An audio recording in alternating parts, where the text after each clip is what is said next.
I don't see it on YouTube, folks, but it does show it now. We are after hours. Of course, it didn't come through right away on YouTube. Since it's after hours, we are late in the night. Yes, and the sound is, look, it picked up right on the perfect time. The sound is just so we don't have any feedback. We're here with the great Jared George. Nobody is in a catatonic state tonight. So welcome to everybody. We are up and we are live and moving and got some interesting things to talk about. We'll answer your questions. We will pull up entropy. And I know that Seaver is going to be right on the ball telling me because he is the man.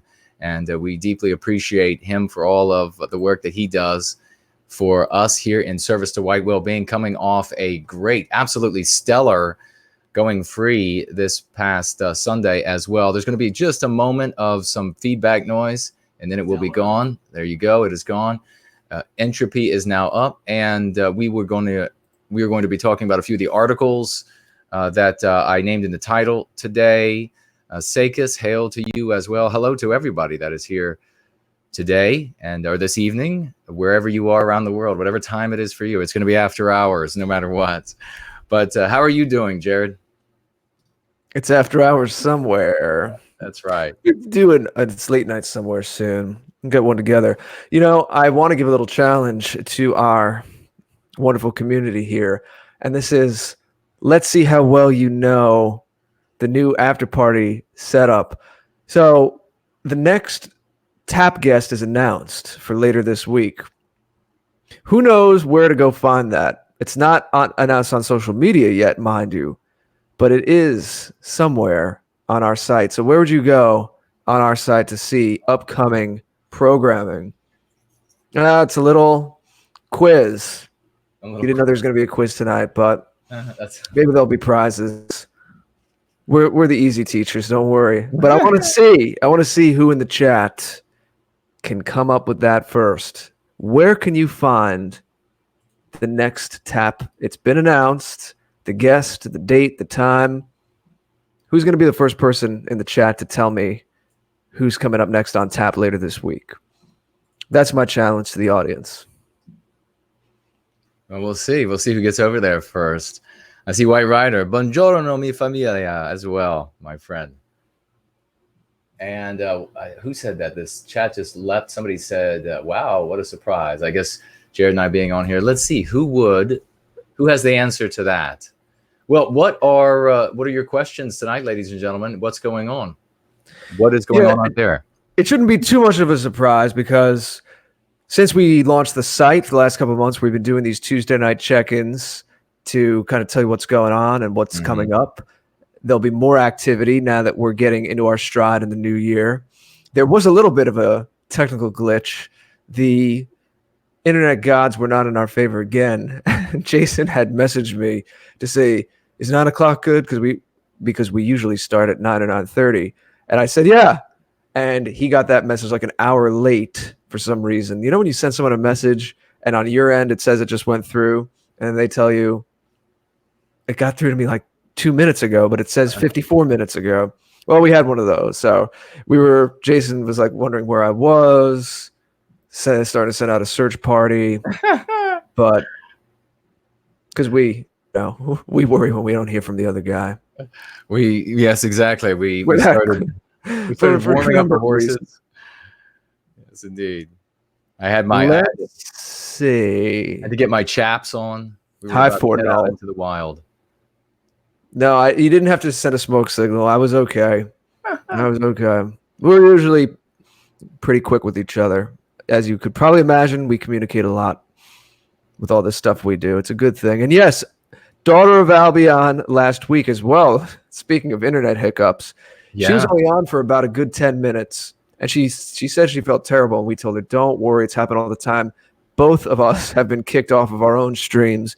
She will be back on very soon, maybe even the following week, next week at this point. So stay tuned for that. She'll be back soon, and we'll have the full conversation with her. We're all looking forward to it. And hopefully that just wet your whistle even more, got you more excited for when she eventually is on. She said she'll be at another computer that'll hopefully be a little more stable. Beer Hall Pooch says by calling Jared. Is that how you get a tap? Wake me up in the morning. Beer Hall Pooch. All right. It's Poseidon this week. No, that is not the right answer, Beer Hall Pooch. I'm sorry to say, but we love you anyway, and it's always good to see you in the chat. I'm still not seeing it. We'll keep an eye. I don't know. Do any of you know, before it's announced on Twitter, how would you go find who's on tap and when it is? This week we have our guest lined up. We have the date. We have the time. How do you find it? We had some questions about when I was talking this past Sunday about. Fernol says he already said where you find the schedule. Did you say where on the website? Yeah, no, I want someone to go right in the chat who the guest is and when it is to prove that you know exactly where to go. I want precision. Precision, Fernol. Just like those mixes with the EQing, right? It's an inside thing. Well. No, I was going to say that I discussed D Live. I had some very stern words for D Live and the folks there. If you don't know, ladies and gentlemen, and this is something I continue to speak about pretty regularly. Oh, yes. Check this out, everybody.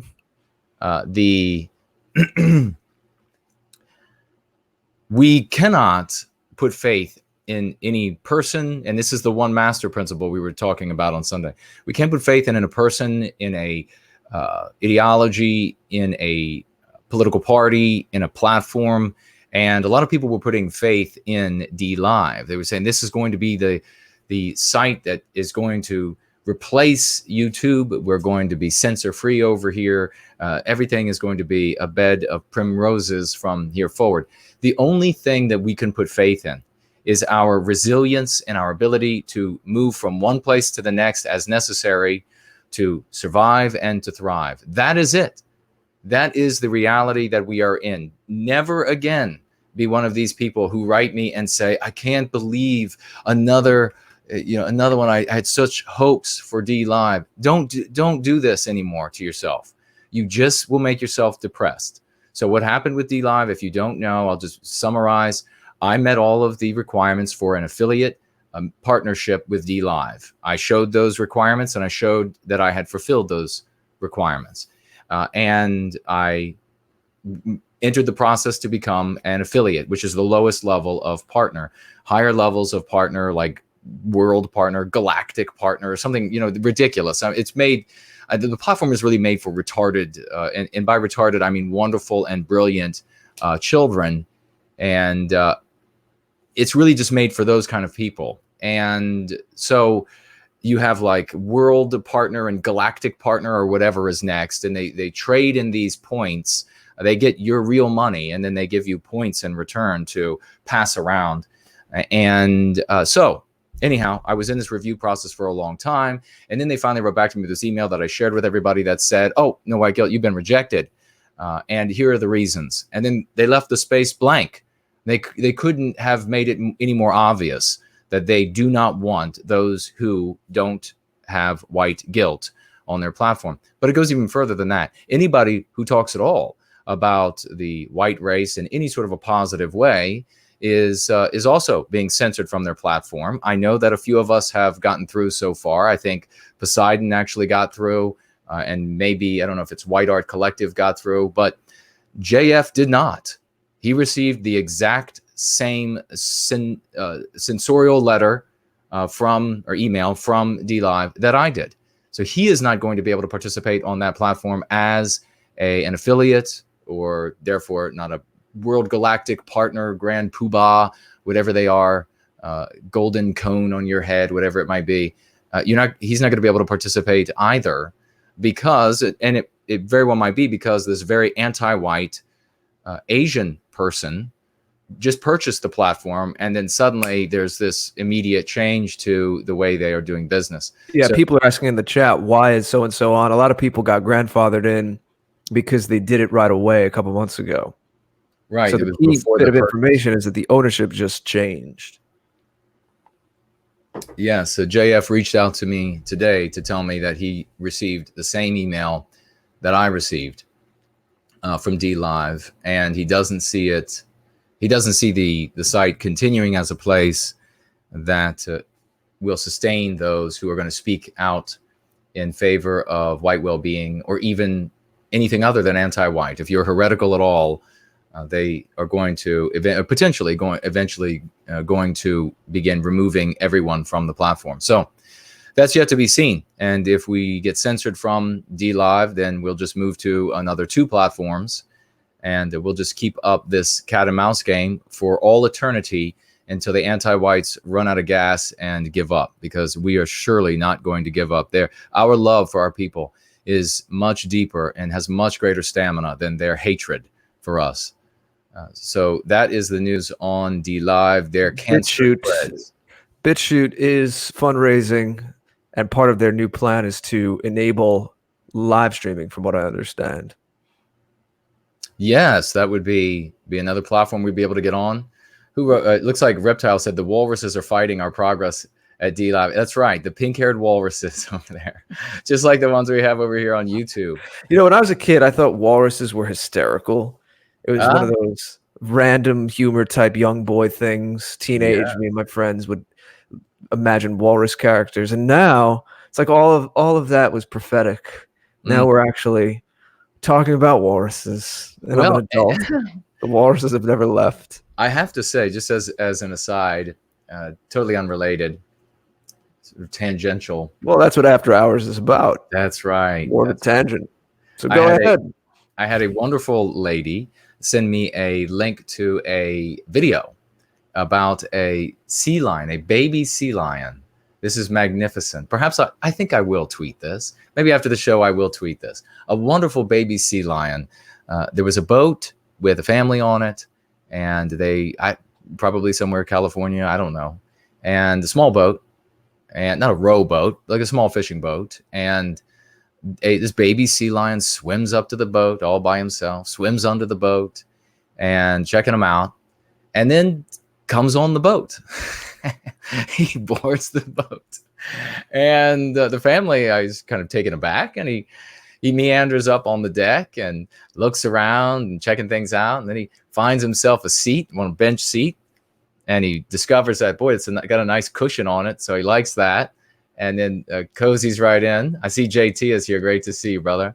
And I guess the father of this family, he sits down on the bench seat, and very slowly the little baby sea lion works his way closer and closer, and then begins rubbing his whiskers, rubbing his mouth on the gentleman's leg, and then scoots a little closer, and then starts he puts his head down on the guy's lap, and then effectively begins like cuddling into the guy like a little dog, like a medium-sized dog. This wild animal, and very slowly the guy starts petting the sea lion, and it doesn't mind. He actually gets a fantastic picture with him and the sea lion looking straight at the camera, like it was meant to happen. The guy, it says something on it like the moment of 1,000 lifetimes or something like this. It truly was a very heartwarming video to see, and I would have given anything to be able to experience something as magic as having this little baby sea lion crawl up on my boat and want to dry off a bit, have a cuddle. At first, I thought, well, maybe he's unwell. I still don't know. Perhaps somebody who, if anybody knows, specializes in sea lions. We have any marine biologists? Yes, can somebody tell us? But I thought maybe he's unwell, maybe he's injured, maybe he's crazy, and I sort of I wondered, what about what's the equivalent of sea rabies, and what's the equivalent of what can you get from a sea lion? I know. And is there a rash on the guy's leg now? Yes, I don't know. No, but they are cute. It's funny when you see non-canine animals act a little bit like a dog, because that's the first thing you think of is our relationship with dogs, our dynamic with dogs. Yes, it's always fascinated me how people have pot-bellied pigs sometimes as pets.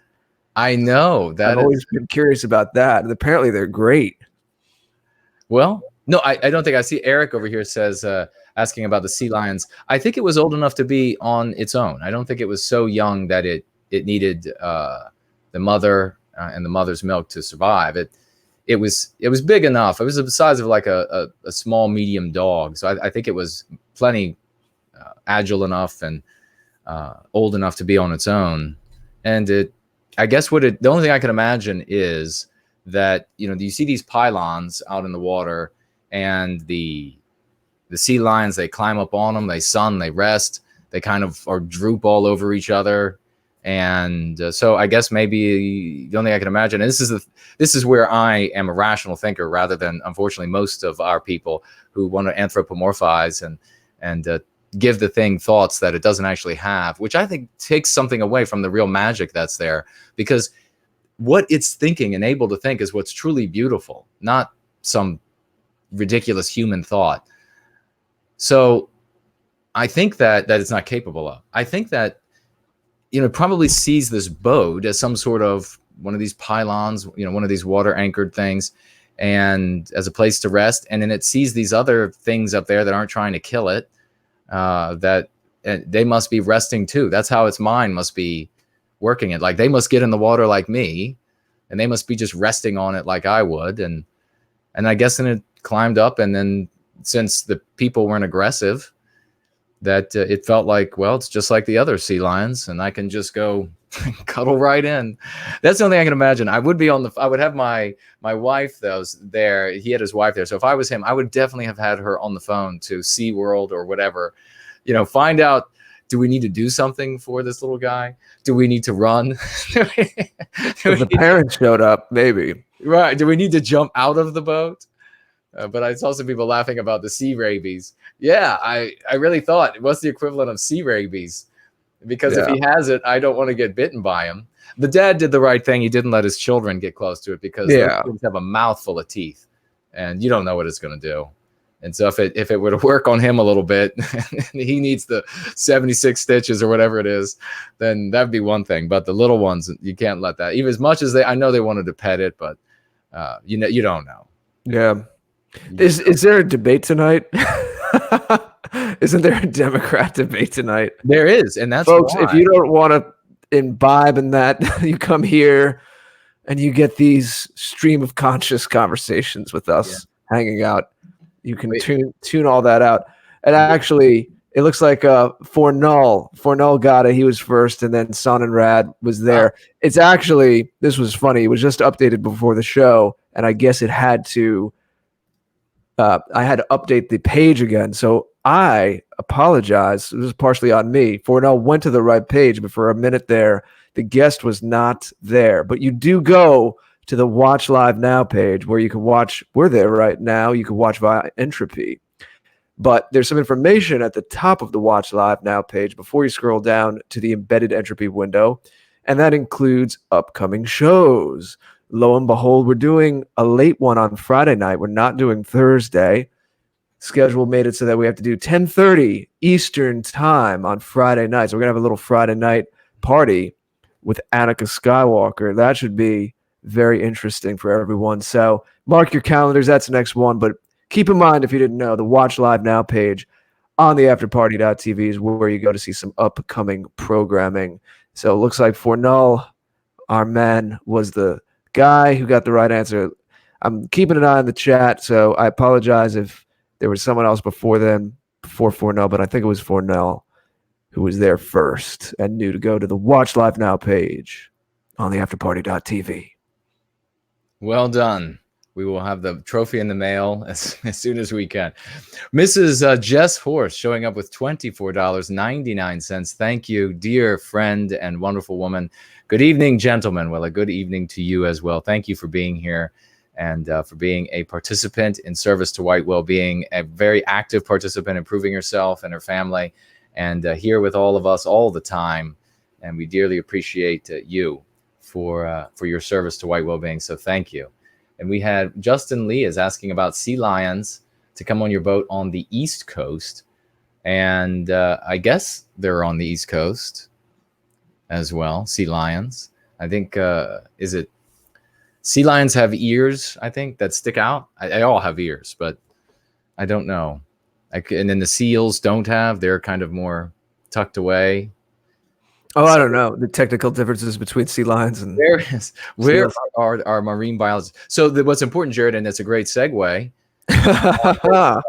about this Democrat debate, because all of the imbeciles right now, I imagine there are several channels that are watching these absolutely unimportant, useless debates, what these anti-whites are saying, and commenting on them and talking about how if this person this and that person that, as though the things they say really matter at all. How many times does the voting public have to hear politicians from both sides make promises and then not fulfill those promises, and in fact perpetuate this continuity of agenda from Democrat to Republican to Democrat to Republican? Just the same thing continues, as it's just anti-whiteism from start to finish, as though there's going to be some sort of a change. I mean, really, this is the height of stupidity. And I can understand if there are teenagers engaged in this sort of thing, and they have faith, well, this politician is going to do X, Y, Z,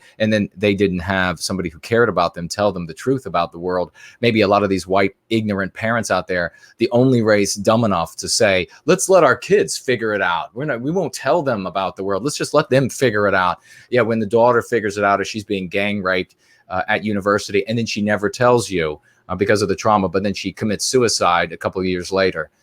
Let the kids figure it out. So, and then there are people out there who make money and make a living off of talking about these things and occupying people's minds with these topics that are absolutely meaningless. They won't get you anywhere in your actual life. Nothing tangible will come to you by way of occupying yourself, your time, etc., with these politics and what politicians are saying and what these debates are. It's a stupendous waste of time.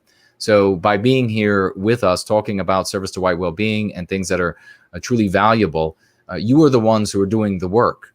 You know, rest assured, it's like if we were back when our people came to this continent as pilgrims, not when we were here the first time, but ask YouTube, of course, according to the records. And it came across the ice sheets. But when we came back as pilgrims, when we came back as pioneers, very different kind of pioneer, we landed in places that we named Jamestown and things like this. The equivalent would be landing there, and me and Jared and all of you, we're going out, we're chopping those trees down, we're hunting the deer and everything else that was here to hunt the turkey. We're plowing the fields. Of course, the Indians telling us how to do all of these things because we were just so backward. We couldn't figure it out. And don't know how we lived in Europe. And anyhow, so we're doing all of this. And then there's this other group who fancies themselves as so learned, so erudite, etc. And they are busily watching how leaves pass over the streams, because this is going to tell you everything you need to know about the future in that environment. Now, the thing that's going to tell you everything you need to know about the future in that environment is whether or not people like me and Jared and all of you get enough trees felled, get enough walls built, get enough fortifications up, get enough food in the food stores, get enough fresh water sources, irrigate so that we can bring the water to the fields and all of these, scout out their region. That is going to determine the future. And that's a hell of a lot of work. That's blisters, that's bee stings, that's mosquito bites, that's hostile peoples coming in and trying to harm us. That's being out in the landscape and enduring whatever the nature has to throw at us. Storms, lightning, these things have to be taken care of. Livestock have to be tended to, even though the storm comes in and the tornado or the hurricane, whatever it might be, and lives are being lost. We've got to be out there while these people busy themselves watching how the leaves twirl on the streams. That is the equivalent. Now, this is how dumb these people are. And so we need to pluck out the people who are good from those communities, the people who can be taught, the people who can learn how to go free, and the rest of them. I guess it's sort of a way to test the IQ level of people. It doesn't matter how bright they think they are, how many things they can memorize from history, how many particular epochs they can speak about when they talk about historical things, and try to connect it today as tenuously and pathetically as they can, as though there's any relevance whatsoever. If the context has changed, it's totally immaterial what was said or done or whatever before. But they'll do this And it really is, as much as they might fancy themselves as geniuses or what have you, they're really just ignoramuses. They are accomplishing nothing. We are the ones who are doing the real work. It's those of us who get out there in the sun and get sunburnt and build those walls, make these things, make the clothing, doctor the sick. We are the ones who are making things happen. That is what Going Free is all about. That is what we do here on a day-to-day basis. I get messages from you all from day to day about the things that you all are doing, the success that you're having in your lives, the success that you're having in the lives of those around you. And so this was a perfect opportunity to say, okay, while these useless, worthless people, these lumps of turd, essentially, apologize for my language, while they are bothering themselves with this irrelevant stuff, we can be here and we can talk about what actually is important, what we can share that is of value and will change lives, make differences in our life and the lives of those around us. And that, for example, today is this release of the latest Project Veritas video footage that shows one of these area or regional heads in the DNC, but I think specifically for what's that? I don't even know the candidate's name. His name is Bernie Sanders is his name. Let me find the article. That's how unimportant he is to you. Totally. I couldn't care. I could not. That's amazing. He is completely irrelevant. So you wonder, folks, if I actually live this or if I'm just saying these things. I live it. I could not care less for who the quarterback is. I couldn't care less for who the potential candidates are. I mean, think about how miserable and how wasted a life is. Who could name all of the people who are going to be debating tonight for the Democrats? What an absolute waste of life. And rest assured, these are the folks that when we have these metaphorical fortresses built across the landscape, they're going to be at the door. Can we come in? Can we come in? No, you didn't do shit. You didn't grow food. You didn't go out there and make it happen. We did. And now there's no room for you. There's a limited number of seats here, and they're filled by people who did the work. So everybody has to carry their load. You didn't carry any. And so you can go back out into the wilderness and talk about what the new, the new leaders, the new Stalins are going to be doing to you next. But I think it was Stalin, or who was it that they mentioned? Here's the article. Project Veritas, Bernie Sanders field organizer suggests gulags to help Nazified Trump voters. I don't like the title to this. This is Breitbart doing an absolutely piss poor job at telling the story right there from the title, the way it should be told. And I'm not just talking about the way that we should tell it, but this is about as gelded as you can get with a supposedly conservative rags title. An undercover video published by Project Veritas on Tuesday shows a field organizer for Bernie Sanders' 2020 campaign saying Soviet gulags were actually a positive phenomenon, suggesting that some similar program could re-educate Trump supporters and billionaires. Because, if you're a Trump supporter, you're pretty close to a billionaire and you need to suffer for having your privilege.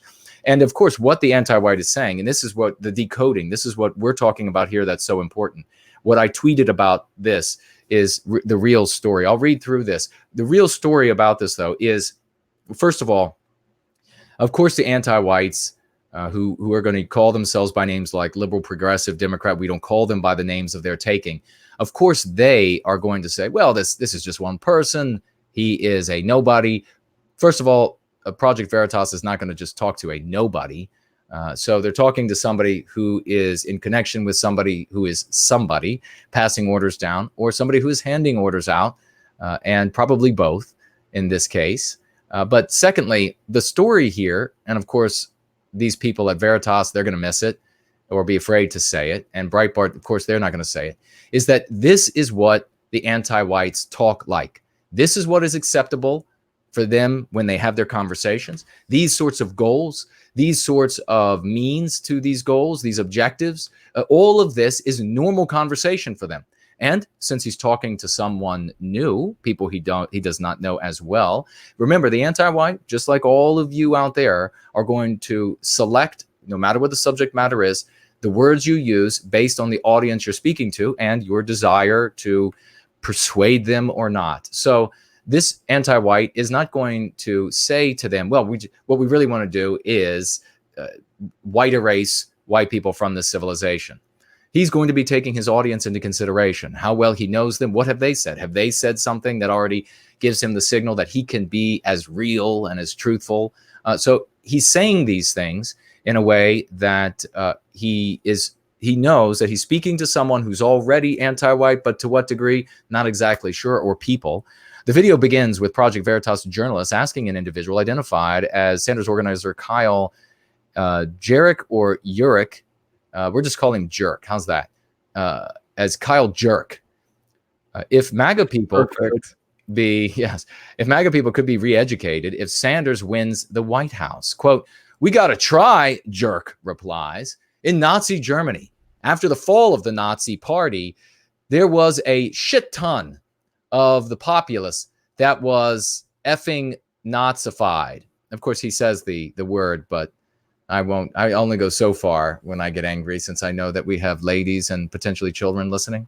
Quote, Germany had to spend, this is Jerk speaking, Germany had to spend billions of dollars to re-educate their effing people to not be Nazis, he continues. Quote, "We're probably going to have to do the same effing thing here." It's one of the things about anti-whites that I love, is that they could be talking to their mother about Valentine's Day, and they would not be able to go 4 words without using the F word. It's amazing. How do they know how to speak? I mean, how do they know so few words in the vocabulary? That's kind of what all Bernie's whole effing like. Hey, free education for everybody, because we're going to have to teach you to not be a effing Nazi, he added. Okay, so now we know. Now, did you all hear this anywhere, that the anti-whites want free education for everyone so that they can propagandize you with anti-whiteism? Every single one of you have to have more education. We have to have more brainwashing, more infecting with anti-whiteism. In another part of the video, Jerk is seen discussing Soviet Union dictator Joseph Stalin's use of gulags, where he claims that the CIA was overly critical of the poor dears. Quote, "People were actually paid a living wage in the gulags. They had conjugal visits in the gulags. Gulags were meant for re-education," he says, as though, this passes over his. Remember, this is what they're saying to each other about you and me and Jared and all of us, your children. If you're white and you are in the least bit way heretical to anti-whiteism, the modern dogma, because it's the regime's dogma. So if you're in the least bit heretical, you need to be re-educated. They're able to talk like this, just right off the cuff, with people that they barely know. I wonder what kind of class they'd have for us. Oh, it would be called the gas class. Me and you, we might be hopeless cases. I think so. I don't know if those guys could be re-educated. Jerk is then seen, right, suggesting that the most effective way to re-educate the billionaire class. See this, ladies and gentlemen? You see this? The billionaire class. So we're just talking now about he's just conflated basic blue-collar farmers, hardworking laborers in Germany with billionaires. This is how the anti-white mind works. Jared and I have said this, and we will say this until the sun goes out. And that is that anti-whiteism is all about punishing the Westman for the feelings of inferiority that Western kind inspires in the anti-white. And then they use the average white guy as the avatar for all of that glory of Western kind. So the billionaires. So suddenly the new lawyer, the junior lawyer at the firm who makes squat and who's driving that Yugo from back in the 80s, he is the billionaire. The guy that works the lathe, the guy that is working the kiln all day long, he is the billionaire. He's got to be re-educated. This is what the anti-whites talk like. And if you have arguments with them, you'll see. So where are we? The most effective way to re-educate the billionaire class is to order them to, quote, break rocks for 12 hours a day. Okay, so re-education involves physical punishment. It's not just thoughts in your head, ladies and gentlemen. You are physically punished. The greatest way to break... Very American. Yes. Oh, very American. Thoroughly American. Yes. Oh, absolutely. The greatest way to break a effing billionaire of their privilege and their idea that they're superior is go and break rocks for 12 hours a day. Now you're a working class person. Do you see what you just did? What does this guy think of Bernie Sanders' 3 homes? Yeah, exactly. What does he think of the donors and certain people who make up a good percentage of billionaires here? Yeah, precisely. Let's see. So he's conflated the being physically punished and beaten down to be the equivalent of, he says, working class. What he means there is now you're suffering like you've made the non-whites suffer. That's what it is. If I were talking with this guy, I guarantee you, I could have him coming forward with the truth in seconds. And he wouldn't be afraid once he knew that I just opened the door for him to walk through it. Because this is the day, this is the year that the trench coat falls off. These perverts of anti-whites. And he says, and you're going to effing learn what that means. Listen to this absolutely maniacal, sadistic hatred of Western kind in this bastard's verbiage. He doesn't just think that it's not okay for you to, or he doesn't just think you have another set of ideas. He doesn't just think that it's not okay that you don't agree. He doesn't just think that you have ideas that are despicable. He thinks that you are so subhuman that you are going to be punished and forced, that this is what has to be done to you, punished and forced. And ultimately, what he really wants, of course, is, and he probably says it here, we'll see in these quotes. I haven't read this first, but he probably ultimately says somewhere here that Western kind has to be eradicated in so many words. The video also shows Jerk warning that Milwaukee, host of this year's Democratic National, let me just point out right there, is that Milwaukee is not an English word. It's not a German word. It's like most of the words, or many of the words rather, of names of places across the United States. We were so gracious when it came to our victories over the Indians on this continent that we allowed these names to stay in place. We could have erased everything like other races of people have done, erased everything, and then written new names from our own languages over top of these places. That's a great point. Yeah, all of the other races do this. They eradicate everything from the previous people. We left these peoples because they fought and they were honorable, and some of them now, rest assured, I know the stories about all of the absolutely demonic ones that were out there. Of course, there probably weren't any. You have to ask YouTube about that. But all of the story, all of the testimony and the tales and the evidence of the mass murder of whites, just absolutely extermination campaigns against Western kind on the Western Front. It might be true, might be false. You have to ask the people at YouTube. Those things still come down to us who have eyes to see and ears to hear, even through the anti-white fog that they try to put up, in a fog of lies that they try to put up. But yes, this Milwaukee is something that we left in place for them, to honor them for their sacrifices and for those who fought honorably. And you know what? Indians today, if they want to fight honorably today, they sure as hell can. They can look at their people's history and they can say, look what happened to us. They're not going to allow it to happen to the white race. They're going to stand up, just as the white race has done all of these things. The honorable people of our race did all of this for the Indians on this continent. There are going to be Indians. I even know some who are going free or serving White Wellbeing and supporting the work that we're doing. And yeah, I expect to see more. Jared? I told a story on a stream, but it was a while ago. Just briefly, I overheard two pairs of parents talking. they hadn't seen each other in a while, and it was the old, oh, how's Jimmy doing? Whatever. One of the pairs of parents had a son who was in med school, and as part of his med school training, he'd gone out west somewhere. Well, I think in the northern states, probably right around where you're talking, Jason, that area, Wisconsin, one of those states. And he's volunteering, this pre-med student on an Amerindian reservation. And the young people there said to him, well, what are you're going to get a house when you go back? And he's like, no, like I have to work for years. I have to pay off all these med school loans. And these Amerindian kids on the reservation said to him, what do you mean? We just get a house. Yeah. When do you get your house? And he's like, I don't get a house. This is the kind of conquering that we do. Yeah. You think it would be like that under any other people? Yeah, it never has been. What do you mean you don't get a house? What do you mean you don't get out? What do you mean you don't get free everything? And what do you mean? Let me read these super chats because first of all, they're coming from heroes, and secondly, I don't want them to disappear. We have well, let me look over here. Justin Lee super chatted. I wonder why that just made that noise. Are you still there, Jared?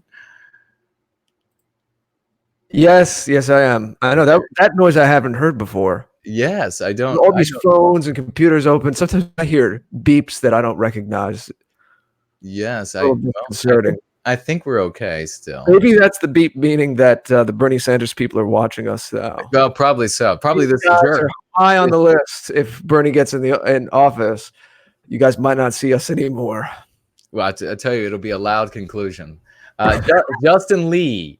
Super chatting $1.99. Thank you, dear friend, here all the time. What a magnificent beard on that man. White Healing, super chatting $10 here on YouTube. Thank you so much for that kind super chat. It feels great to have such pristine folks here in the community for White Wellbeing. And well done, good friend. Jared, over this past Sunday, I said we are all going to have to start, all of us, regularly using the dialectics and the vernacular, the verbiage of going free with each other so that we can begin practicing it, using it with ourselves, and making it so common so that when these other people come in and they're going to bring with them the heritage of the language of defeat from the anti-white narrative, that we won't then succumb to the language that they're using and begin speaking again in their language. So very well done. It is pristine meaning all things that are good and healthy for our people. Thank you very much for the use of that word there, White Healing. Matt, pristine is a good word. Yes, it is indeed. So if you in areas good and safe for us, it's pristine. If an idea is good, productive, etc., it's pristine. Anything that serves us in this way is pristine. If it's not, then you say that area is definitely not pristine. You don't want to. But we have Matt here, super chatting $1.99. Hi guys, looking for community here in I guess what is that? Soho, Maine.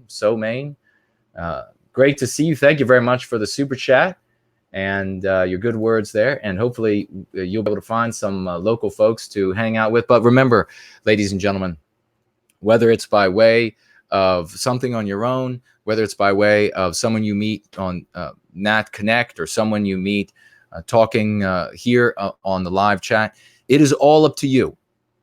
If you decide to be reckless, if you decide that, hey, someone's saying something that is similar to what I say, so let me just write out my social security number, let me write out my passport number for these people, and you want to give everything up, that is your naivete, that's on you. We tell you regularly, we warn you that you have to protect yourself because we are indeed the heretics today.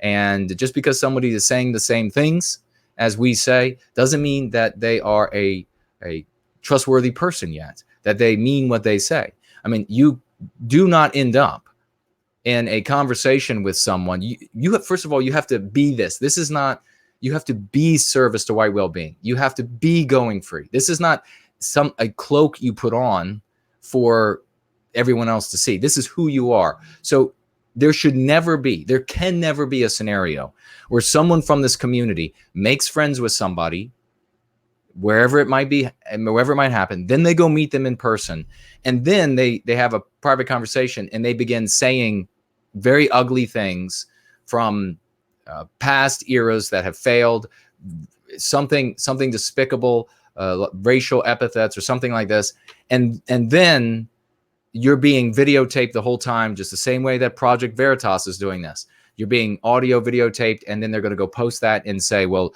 look at this person, here's his or her real name, and this is what they were saying in private. Must be what they actually feel. That can't happen here, because this is who you really are. So you also have to think about what it does to you. Right, exactly. You're not going free if you're still saying those, and thinking those old ways. There's a time for righteous anger, but hanging on to that kind of like vitriolic, hateful language, you might think that you're free from political correctness, but that's still one level out. It's really, right. You don't need that kind of language. Like, we're like the way you see us on screen all the time. Jason and I are having private conversations. We're like, these effing blah, blah, blah. We don't have that hatred inside. You can hear from what Jason's saying in this gulag thing, who has the hatred. Mm-hmm. So folks, be very careful when it comes to meeting, because even beyond this, sharing private information, just because you think you have created some sort of bond, you've known the person, you've been writing for a couple weeks or something, there's no bond there. You know nothing. So you can have that convivial conversation. You can go out and have that coffee, whatever it might be. But know the person that you are going to begin interacting with for a good long time. Really see this person. If it's somebody who's just trying to dox you or something like this, they're going to become very frustrated. If you're willing to talk about all of these issues in a loving way for our people and our children, and you just simply won't give up where you went to school, where you were born, that your mother's maiden name, whatever else they end up asking for. Just, we are smart here, and we got to live in the real world. So that's yet again another warning when it comes to meeting folks who is other folks out there who are also out looking for connections. You don't need to share these things to be able to talk about these subjects and make real world connections. So thank you very much for Matt, for the super chat, and for giving us the opportunity to address that. Gandalf the White super chatting $6.66. Thank you, Gandalf. Great participant support. Gandalf 2020 for president, for peace, order, prosperity. I will help you drain the swamp and bleach the swamp. I don't know what EASJ is. Gandalf is back. Throw the ring into Mordor. Thank you so much, Gandalf White. Oh, this is Gandalf I guess it's Gandalf the White. This was a character in the Lord of the Rings. Yes, indeed. Okay. Thank you very much for that. Gandalf. He's here with us now. Yeah. Yeah. So Matt also super chatting Matt D154, the same Matt from earlier. This time super chatting $24.99 on YouTube, and writing, just lost a long-term 4-year relationship. I'm sorry to hear that, Matt. Never doubted her love for me, but did doubt her love for our people. We always avoided political stuff. I think it will be okay. My standards just went up. Well done, brother. I'm sorry for the loss. The biggest pain that one feels in one of those circumstances is the human need for familiarity. And so I understand that when a familiar cycle is broken, it is very painful and scary for a human being. And that's where the biggest part of the pain is going to come from. So it sounds like you're putting it in the proper context. If this was not a woman who is the kind of person that you would like to have raise your children in love for our people and our well-being, it sounds like she was not, then you are much, much better off without her. You are much better off finding another woman with whom you can come together in true love. This would always be in the way. Trust me that these folks, the very sad scenarios that I have heard throughout my life, people in the white positive sphere have had these spouses that are just, they're bête noire, just a cancer. They're constantly trying to get the children to become anti-white. And it's going to be so much easier for them in one sense, in that society is anti-white. So they'll be able to use the pressure of, this is what the tribe thinks. And if you don't think like the tribe, then you'll die. in the wilderness, and the genetics are going to want to be siding with that. Now, you'll have the benefit of being able to give a people to your children and an identity, positive identity, and that is going to be extremely powerful. Ultimately, you'll be able to win in that, I guess, that power siding off against each other in this way. But it's going to harm the children. They're not going to be able to grow to their full potential. Your life is going to be miserable. Don't do it. And so I definitely sympathize. I saw that chat earlier, and I just told him, yeah, that was a courageous thing to do. Yeah. And I think he's a newer member here. So welcome. You're in a good place. You are indeed in a great place. So thank you for the super chat, and you absolutely did the right thing, and we feel for you.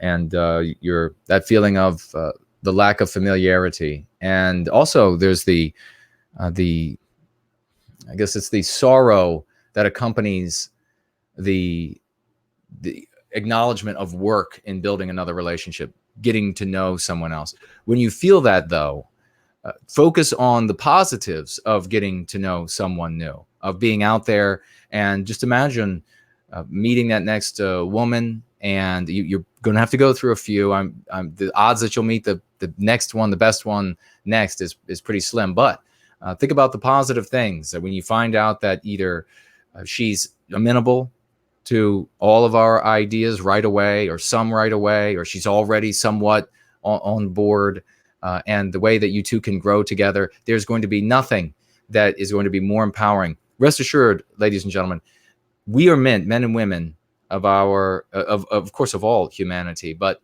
you will not be able to come to your fullest flowering if you're missing one of these pieces. That doesn't mean, the male and woman coming together, man and woman coming together. It doesn't mean that an individual cannot still come to a different type of flowering, and they do. But for most of us, it's going to be coming together with a partner of the opposite sex and producing a loving family, the strength that comes from that, and then the strength from those families come together in community, and then that community reaching around the globe. That is where the true power comes from. And you'll be able to feel it right away, Matt. Please get back to us. I'll point out, too, that Matt said that this was a 4-year relationship, and he never doubted her love for him. So everyone, just pay attention to that as well. Right. That this, unfortunately, she wasn't on board with what we're saying here, but it wasn't some kind of a toxic relationship. We hear all this bad news about men can't love, women can't love. Everyone's pointing fingers at each other. A lot of this is being stirred up. So let's also acknowledge that angle here in that chat. Or this was a positive relationship for Indeed. Matt. Yeah, you're right, Jared. Oh, crazy woman. No, there are women capable of love that aren't just seeing you as this cold resource center, and you're not just seeing her as, oh, she's hot and that's it. We're multi-dimensional beings. You're focusing, if you're a developed person, you're operating on a lot of different layers of not only biology, but consciousness as well. So let us reflect on that. Indeed. Now we have Gandalf White, again, $5. Thank you, dear friend. And Gandalf 2020, to re-educate those who threaten us with violence. I want peace, order, and prosperity. I'm very fair, but no violence. Gandalf said he'd be writing us in for 2020. I don't know if I'm enough for politics, but I appreciate the sentiment. Yes. If you want to write. Hey, and our great brother, the sea god himself, Poseidon, has just shown up. And, he's been here for a few minutes. All right. Great to see you, good brother. And please subscribe to Poseidon's many channels as they proliferate, as sea god's channels would. And make sure you watch his work. He does fantastic work. I attend many of these parties that he throws every week, and have a hell of a time. This past Saturday, there was some pretty uproarious moments, I must say. I'll have to, if one of them comes to mind, I'll mention it, Poseidon, because it was great. The way his delivery and everything is pitch perfect. And I think that the great Roy Danton has just shown up, walked in the door. Great to see you, my friend. And let's have the trumpets sound off when he walks in as well. It's like those old balls. You have to picture people are announced here. Yeah, precisely. there's a formality to it. There's a pomp and circumstance to it. When you come to our streams, it's, oh, Fornull is here. Right. Biden is here. Roy Danton has just entered. Yes. Okay, listen. Okay, and Ang Harad Celtic, $30. Thank you, my wonderful woman, for showing up. A great participant in the cause and writing here. Bernie will not be POTUS. He's 80 and just had a serious heart attack. I will find a better way to pay you. I have the horrid flu that's going around. I can't think. Brain is foggy. Well, I guarantee you, my dear, that your thinking is probably 20 or so times greater, even when foggy, than the likes of Jerk over here. And we'll continue this article in one moment. So thank you very much for that. Bernie won't be POTUS, and there'll be a lot of reasons for that, not the least of which that he, if he got the nomination, which I I doubt, because then the whole impeachment thing is really demonstrated even by the Democrats' own standards to be a farce. He can't, but we'll see. I mean, it was a brilliant move by, I think, once again, by Donald Trump, which, you know, Donald Trump, first Israeli president of the United States, blacks built America Trump. So as you can see, not a big fan of the man over here. We see a bunch of ones showing up. I don't know what that is, but I'm going to begin with the article again so we can get through this and the other article before the end of the night, because the other one is actually maybe a little bit more important. The video also shows Jerk warning that Milwaukee, host of this year's Democratic National Convention, will, quote, burn if Sanders fails to win the party's nomination. Just really quickly, folks, this is what anti-whites in official positions say. This is how they talk. This is not a guy that is as far removed from power in governance in the United States as he could possibly be, as somebody out on his boat playing with a sea lion baby who has decided to climb on board and petting its head. This is a guy in the system. Just appreciate where this is coming from. All right. Quote, if Bernie doesn't get the nomination or goes to a second round at the DNC convention, effing Milwaukee will burn, says Jerk. It'll start in Milwaukee. And then when the police push back on that, other sites will effing explode. Again, these are people holding the official positions of power for the anti-whites. I wonder if there's a girl interviewing him from Project Veritas undercover. It's like, was he trying to impress his little lefty goddess, he thought? Well, I don't know. It's hyperbolic language. It's so, I mean, it is how they think. Right. You know, but on the other hand, it's these people are so out of touch with reality. They sound like petulant children. If we don't get our way, this is going to burn. Yeah. They're not used to other people who think differently being challenged, having to debate, having to have these exchanges. He probably goes out after he works on the Sanders campaign to the bar, to the restaurant, and it's all people that think like him, and he's never challenged. And then in that insular environment, they can get to be like that. And you might say, well, we speak to people on the after party that think like us. Well, guess what? We arrived here by going through a gauntlet of things in life where we weren't surrounded by people, and we had to go against the system to arrive at the thoughts and clarify our way of thinking and way of dealing with the world that you see as a result of what we're doing up here now. By the way, Porky Longpig said seals are quite friendly.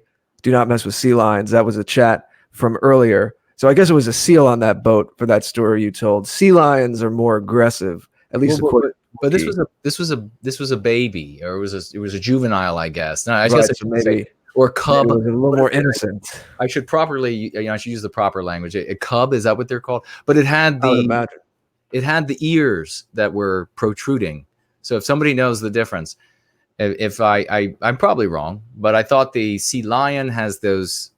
Oh, I have no idea about the ears. I'm just relaying what Porky Longpig said in the chat, and that is that the seals are the friendly ones, and the sea lions, well, I named, watch out for. They probably could probably bite the hell right out of you. So I'll just keep my distance. Others could go. Well, if it's a juvenile like on this boat, I definitely would. I would have given him a big bear hug. I knew someone that actually worked with walruses studying marine biology, and he said the danger with them is they could actually move fast when they were on the platforms and charge at you. I don't know what they do. They kind of slither. I don't know if that would Oh. be the technical term. Somebody See, look people up that were with us from the beginning are wondering what the hell we're talking about right now. We go from the Project Veritas thing to marine right to the biology. seals and There's a reason it connects to a story from sea earlier. rabies. Just remember sea rabies. This is after hours. This is why this is not tap. It's all over the place. Somebody needs to look up the top speed of a walrus. I bet you that I'd like to know that. I bet you a walrus could chase down most people. A full-grown male. I bet you they can move that tonnage like maybe we could just drop some walruses into the Democratic Convention and they could chase out all these bad actors. So Milwaukee will not burn after all. Jared, I bet you if I pull up pictures of that convention, we'll see a few walruses. The real walruses will drive out the fake walruses. Oh, well, there you go. I think we're discovering tonight that walruses, I think walri would really be the correct plural because it ends in a US. Anyone that knows their Latin. Well, and the walri will drive out the fake walri. And I think what we're discovering tonight is walruses or walri are based. They're our guys. Right. Well, is walrus Latin or pseudo-Latin? Because I want to say that I read somewhere in the distant past that the author of Lord of the Rings invented that word. He coined it. Walrus. The Tolkien? Yes. Coined the term walrus? Well, I don't think there were any walruses in the Roman Empire. So yeah. So if he now we're getting to its late night somewhere territory. Yeah, this is getting tangential even for after hours. Yeah, it's a little too meandering, but I don't know. It might be that he coined it and he made it pseudo Latin. Somebody might be able to look it up, find out what the top speed of a walrus is, and whether or not Tolkien coined the word or name walrus. See, this is the kind of stream you get homework, and I'm curious about the top speed. Me too. Give me one moment as you continue to read, because I had too much tea. So give me one moment. I'll be right back. I will continue to read. Yes, indeed. So, folks, it's just you and me. Let's go ahead and pilfer Jared's apartment while he's away. The video shows. I'm still here. Oh, the video also shows Jerk. Oh, wait a second. Did we get this? Yes, DNKV convention. The footage concludes with Jerk issuing a chilling prediction that Milwaukee could see riots akin to the 68 convention in Chicago, where they say here, left wing, we know anti-white activists engaged in violent riots in the streets. No, the anti-whites did. Be ready, he says, to be in Milwaukee for the DNC convention. We're going to make 68 look like a effing Girls Scout effing cookout. I didn't add all of the effings. He actually said it. Warns the Sanders Field organizer. Quote, the cops are going to be the ones effing beaten in Milwaukee, is what he says. The undercover video's emergence comes as 2020 Democrats are slated to debate Tuesday evening, their final meeting before Iowa holds the nation's first caucus on February 3rd. Project Veritas, James O'Keefe, has teased that Tuesday's footage is one of several upcoming videos to be released as part of the group's Expose 2020 campaign. The next to be Sanders' most recent 3-year ago pornographic videos. What'd I miss? Of course, that's not true. Caper Mel super chatting $5 Canadian. Thank you so much. A lovely avatar photo of either a lion face or a mountain lion face. Much love from Canada's current deep freeze state. Great show. Well, much love back from the U.S. to our brothers and sisters up there in the chilly north of Canada. Well, of course, we can see, ladies and gentlemen, from this, we can see that what really passes for normal conversation among anti-whites. This is not uncommon. It is not abnormal. It is the usual. It is requisite. It is a purity spiral. If you are in any way a white person and you do not advocate, not just agree, but advocate with all forms of anti-whiteism, all objectives and all means of anti-whiteism, then you are immediately condemned as a heretic, and anti-white slurs are used on you. And we are finding, as I predicted, and this will continue, that increasing number of whites are fleeing from the anti-white roll calls because they held on to this improper jealousy, this improper hatred of other white people for whatever it was that they thought that they were envious of: wealth, good looks, money. I mean, not money, but health. And they found out that this ideology of anti-whiteism that they have embraced is become one that is so intolerant of white existence that they cannot stay. They cannot continue down this road of sating their jealousy and their envy and therefore hatred of Western kind in this ideology, and they are fleeing from it. Now, many of them, or the majority of them, are going to end up just becoming paralyzed with doubt about what to do.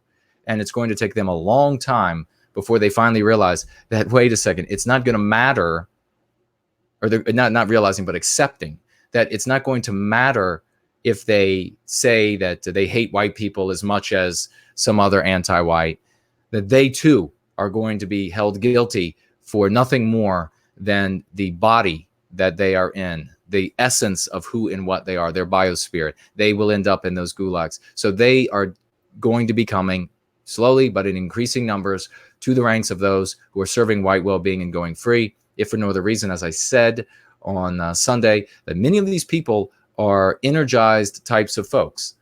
There is a bit of a, and this is a percentage thing. It's not a black and white, as is the case with all human dynamism.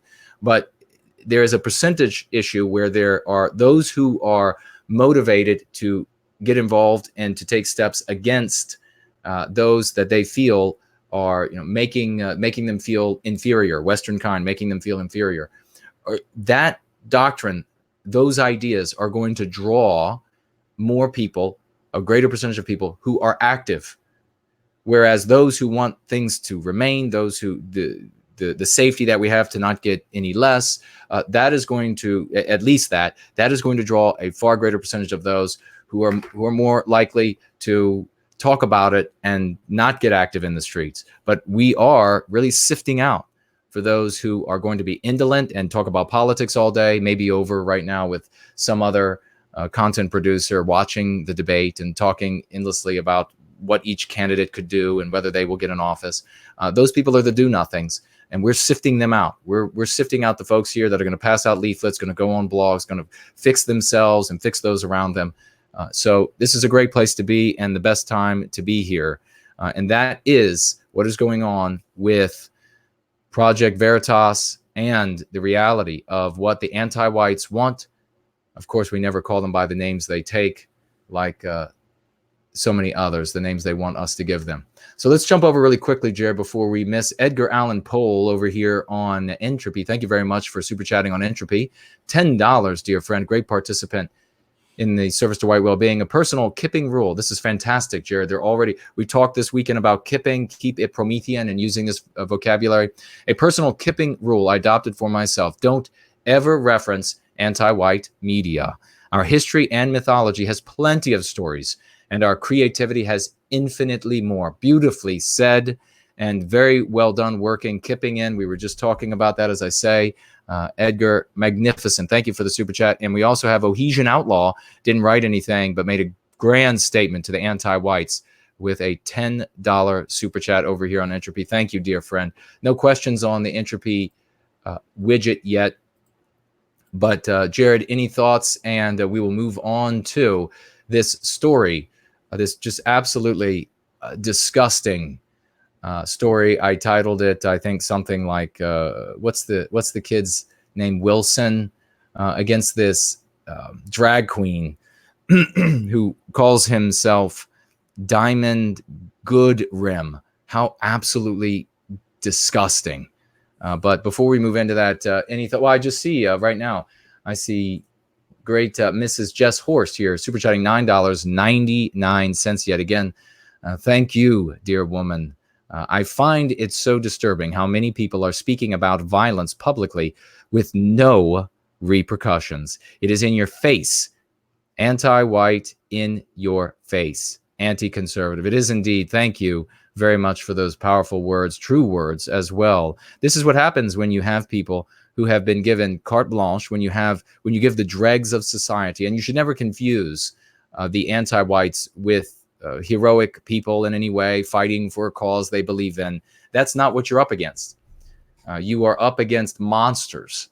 You are up against reprobates. You are up against the absolute sickest dregs of society that humanity can assemble. And the sickest dregs that humanity has ever assembled for genetic reasons, in that a great many people are alive today who would not be alive today if it were not for the genius of our smartest members coming up with methods. I talk about sewage, for example, that would have prevented such people from being alive, because their heirs and the heirs before them would not have been able to solve these issues, and therefore they would have died. They would not be with us today. But you have these deformed monsters among us today in a way that humanity has never seen, and they are in teeming masses. And what do? The anti-whites, the anti-white elites, they go to them. These people feel themselves inferior in the presence of Western kind. They want revenge, and the anti-white elites come along and they say, we will let you sate your bloodlust on these people that you hate for making you feel on you. Yes, sick them on us. And they give these dregs carte blanche, that if you're not familiar, it just means that you do whatever you want, and they almost are never punished. They are rarely even brought before the courts, and when they are, they usually overcharge or undercharge. Charges drop because of it, and they walk free. Very rarely are they punished. It's an accident when they end up punished. That is how you have people that are able to say these sorts of things. Everyone who is in any way antithetical to one of these anti-white monsters, no matter what the person calls themselves, they know they could never say anything like this. The city here is going to burn in World of Warcraft. The city here is going to burn. They know they could never say that, because the FBI, Homeland Security, and the rest would be on them faster than white on me. I mean, it would be overnight. They would be drawn up on charges. It would happen overnight. We all know that. We could never say something like that. These people know from history that they're able to talk this way, that they're able to behave this way and get away with it. I'll stretch the metaphor a little bit here. I retweeted something where there was a contingent of American firefighters who went out to Australia to help with their terrible fires right now. Speaking of things burning, and they were greeted at the airport by all these Australians. They were clapping for they should be, for these very brave Americans. And guess what those Americans look like? Every last one of them. Is that right? Mm. Guess what Americans they were? Yeah. The kind of Americans you don't have to ask about when you say American to a Japanese person or an Indian person. It's the kind of American that they would picture in their minds. They were the ones who were risking horrible injuries and death to go to another country, Australia, and help these people with their devastation. Go see that in my timeline if you haven't seen it. That's very powerful. I'm not embarrassed to say, I was actually moved by it emotionally. It's a very simple video, about 20, 30 seconds of them walking to the airport being applauded, but it said a hell of a lot, man. Yeah. And it got me. It hit me the right time, the right way. I love tonight's show because it's very dynamic. We're talking about these important things going on. We're also having a lot of fun. And this is going to confuse the hell out of anyone who is new, who just popped in. But we were having a lot of fun talking about the speed of walruses before and how walruses apparently are based. There are guys. Maybe we can have a little tap logo with a walrus, involving a walrus, some merch. Walruses. Maybe walruses are going to become our mascot, man. I'd love that. I said I loved walruses when I was a kid. They're making a comeback. But Gandalf the White again, and Gandalf the White 2, I guess that's your second account. And also Mandy 714. So thank you, both of you. You were on it. You were giving us some information. So apparently 21 miles an hour, a little over 21 miles an hour in the water.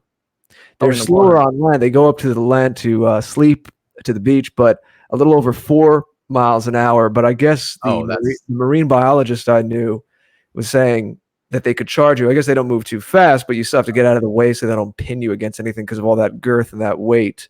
oh well, yeah, it'd Then be over. someone, forgive me, someone was actually, I didn't copy and paste it into our private side chat here, Jason, but someone actually was talking about the etymology of it before. I don't think Tolkien had anything to do with it, from at least from what this person was copying into the Well, chat. Is that right? Let's somebody look it up now, and let's I see. thought you were joking at first. But No, I definitely read, and it wasn't like an Inquirer. I don't read anything like that. Weekly But World News. let's see if it wasn't. Maybe I have it mixed up with some other sea animal. Well, there's a couple things going on. This isn't what I was referring to, but Lysen Peterson. Oh, Lysen Peterson. Okay. I think someone from Norway, welcome, was saying 1650s from the Dutch walrus, probably folk etymology alteration, influence of Dutch walvis, whale, and Roos, horse. But I saw something else about Latin somewhere else. But thank you for that about the folk etymology. Hmm. We'll see. This is the important stuff you get on After Hours, folks. Exactly. You get the lay of the land in our society, but you also get walrus jokes. A little bit of everything for you. We try to keep it fun, you know. Yes. We have to have fun as we're doing this. We have to be, as our friend James Edwards says, happy warriors, right? And that is exactly what he is. He never gets tired. He never gets sad. He just keeps plowing on. Let's see. Piers Taylor said American firefighters come to help us in Australia. Us in Australia. Hello, Piers in Australia. Glad to have you here. Nearly every year with the fires they have there. There he is. It's my guy. I love that guy. I was able to find the high school yearbook photo of our favorite walrus. And now he is a member of Going Free. That you know, these things happen organically. It has to happen that way. You can't force it. But I think this is it's enough here. There's enough reference so that I'm going to say it. The walrus is our mascot for 2020 for this show. I'm saying it now. At least this one is. Look at him. He couldn't be more ugly pretty than that. It's kind of like a pug, and I love pugs. Yes. Kind of like a pug dog. But the eyes on the side, ugly pretty. It's true. That's a pristine walrus, folks. Pristine. We have. Try to find this etymology. The other thing that I saw. Yes. I hope it wasn't. Let's find out where this beautiful lad found his name. Where did that come? Just Tappy the walrus. Tappy the walrus. Justin Lee writes, I'm more than halfway done with Born Guilty. Now, White Guilt, you're a badass. Thank you so much. That you're badass for getting through that heck of a book. The length of it is a long book, but you can testify to it being broken up into segments that are very easily digestible. So thank you very much for referencing it and for the kind comment. Let's see. What else do we have here? I thought I saw HB is here. If he is, hello to you. Good friend Syntheside. I'm seeing if anybody else has. I saw somebody say that they came from watching a Trump rally. I almost called him Bush. And it was a good move. It definitely is a good move. No reason to watch that garbage. Jay Esom is here. Nordic Nightmare Evening. He writes to me in the chat. Hello. Classy Activism is here. Oh, that's why. Jay Esom wrote White on You. I guess writing what I wrote. Or said, rather. This was David. Mesmerized by how handsome this walrus is. I know. He's that's why I'm a little quiet. I can imagine that he's quite the charmer. Well, in all honesty, it looks like he has a great personality. I'm sure he does. I'm sure he's a dipnosophist. He would entertain us all at dinner. That's our mascot, folks. I want someone to copy that image, make kind of a graphic of it, make it maybe like monochrome or something, That's going to be on shirts and merch. That is our mascot here, at least for the time being. Right. Walruses in Valhalla. Someone's saying, I like it. Val is like the Val in Valhalla, roost from the Viking word rudder. I think people are coming up with their own etymology theories at this point. He has, look, he's holding his flipper up to his mouth as if he's calling out to everyone, go free. Yes. That's what he's doing. That's what he's saying. We should put him up in the beginning as if he's calling everyone in, like the ancient horns. He's calling everyone in. Now it's time for another stream, folks. Gather round. Yes, precisely. Okay, well, I think we have, oh, you know what? We did have a super chat that came in. Let's see over here. This is, it was on the 9th when we were together. It was NPC 162. And he said he's super chatting $18. Thank you very much, NPC. And saying here, Jason, thanks for the answer. I guess it was an answer to another question he had asked. Thanks for the answer. You are an admirable man. Anti-whites spread the MP that the ancient world was nationalistic and colorblind, Greek versus Carthaginian, for instance, and that race is a colonial construction. Do you and Jared have a meme curative for this? Actually, there's a meme curative in the book. And specifically to that, let me just give me a moment and you can peer at my beautiful walrus on the screen there. Because Happy might be too on the nose now that I'm thinking of it. Maybe we need another name for him. he can be of many names. You know, like a god. That is true. That's how things happen mythologically. Right. It's so amorphous. You get all these different names. It is important for the walrus to have many names. I agree. I agree. But we'll take some chat suggestions as to names for the walrus. We have let's see. The MP, why should the white race exist, or why the white race does not exist? You have the MC in your Going Free second edition, page 186. The MC to that is your wish, and it proves you are anti-white. The white race obviously exists, and you wish it didn't. So what you see you've done there is you've refielded that topic from one in which you are trying to defend the obvious to one in which the anti-white has to defend against not wanting the white race to exist or admit that he objects to the white race existing. And then you have won the conversation, either direction that the anti-white goes in that scenario. What's interesting there, and I know you point this out, but again, to people that might be newer to this, is notice that Jason does not engage in a historical debate about how the Roman Empire or other ancient empires saw race and how it broke down and what percentage of Rome was this and what percentage of Rome was that. Nothing of the sort had to be done there. Right, precisely. I love that we're having this conversation with the walrus still on the screen, though. Serious conversations. Very dynamic episode, and I like it. I like to laugh. Let's see. There's going to be more silliness on these this year. I think that's the direction we're going in. Frederick the Walrus. I like that.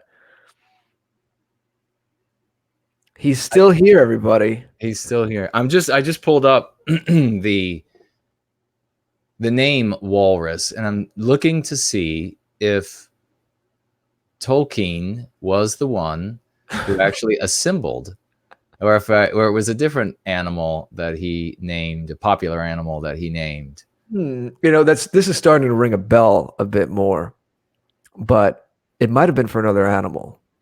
That might be the case. As if Tolkien didn't give us enough, inventing languages, an entire world and universe, and all those stories. He named an animal too. Some animal. We're not sure which one yet, but Frodo Underhill. Do you guys have a couple of females behind the walrus photo? Some females. Oh yeah, sitting on the laps right now. They're with us. You'll never see their faces though. That's secret. That's a secret I'll never tell, like our friend the Golden One says. Yeah, it's true, Polygon. Edom Online. I know about Edom Online. In fact, I used Edom Online for an upcoming Red Ice video. Stay tuned. Dun dun dun. So okay, I think we should get some words, including walrus, walnut, and some others, seem to have been assigned to Tolkien because of their particular difficult etymologies. In the case of walrus, he wrote out many different versions of the etymology, 6 of which, remarkably, have survived in the archive thanks to Tolkien's habit of recycling discarded slips by turning them over and writing on the other side. So he worked on finding the etymology of the word. Is that what am I understanding that correctly? It looks like it. Yeah, he was. Well, this is what he did. Yeah, for his job. Aside from, he was writing, but he wasn't a published author yet, I don't believe. So he worked on the OED, and while he was working on that dictionary, that was one of the words that he actually. Oh, and they have some examples here of his work, his actual writings. Interesting. We learned a little bit more about walruses and Tolkien's part that he played, whatever it might be, to whatever degree.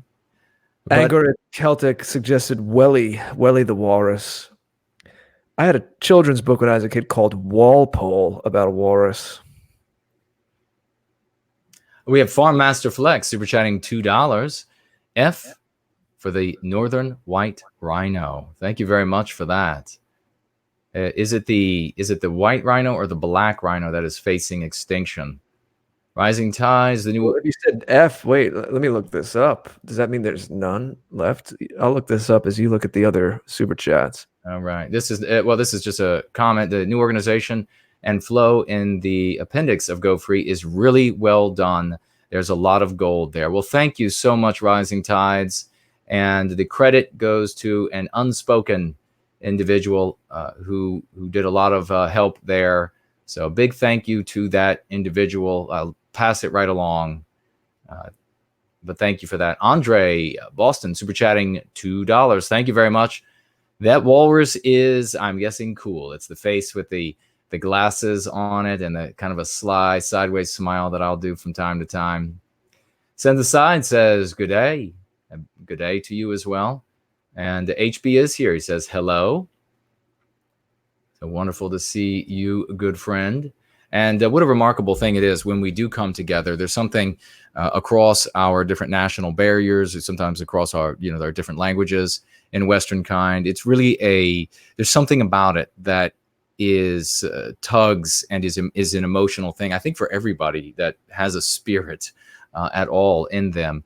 And to see our brothers travel across the Pacific Ocean to go help our brothers and sisters there is really awe-inspiring. And I definitely feel the same way that you do about that, Jared. Rest assured, though, that if the government came in and said, well, we'll pay chunks of money to any huge chunks, rest assured you would then see other groups of people. This is sad. I mean, it's just we don't see. Right now, all around planet Earth, I've said it before, there are thousands of organizations currently working. The people are at phones, they're on microphones, they're typing away, they're white, their donors' money is white, they're massive. Sometimes they're not being paid. It's just contributions of their time. And everything they're doing is for the good of this non-white group or that non-white group or this non-white group. We don't see the non-white people doing that for us. It is a real shame. So I really would like to see more non-white people come to the service of white well-being and shout down the anti-whites, irrespective of the races they might be. It is a real shame that we have not seen that sort of organization and love for the fellow man that the white race has shown to non-whites around the world. We have not seen this from non-whites around the world. And think of the absolute wealth that they have. Think of these billionaires in Mexico, for example. Billionaire, non-white billionaires, Central South America. Beyond billions, trillions in Asia and in the Middle East. Not a penny for Appalachia, not a penny for all of the white people being put out of work all across the West. Not an organization, not a penny. They could build sky rises overnight for the betterment of our people, but they're not, because they don't care, because they're anti-white, and it's just not in them. It's not in them biospiritually to care. It's the same reason why not only do we reach out to our fellow man, but we reach out to those sea lions. We reach out to those walruses. We reach out to the white rhino, and we do everything we can to ease the suffering and to preserve these peoples, these animals, but the plants, etc., around the world. Sure, there are going to be these anomalies in the body of our people. There are going to be these criminal people that will hurt all of these things that we as a people are known for loving and wanting to preserve, even putting before ourselves. But that does not take anything away from who we are as a people. You cannot point to an anomaly and say that is your norm. The anti-whites will say that the anomaly of a certain group of non-whites in World of Warcraft, of a certain group of non-whites who predominantly are committing crimes, that this anomaly here that is actually a 130 IQ and is a neurosurgeon, that's the norm for them. But when it comes for us, it's the entire race is slimed, maligned for the activities of this ne'er-do-well or that malefactor here or there. And of course, the reason is because they're anti-white. That is why we address all of their arguments the way we do with these MCs, and we end up winning those conversations.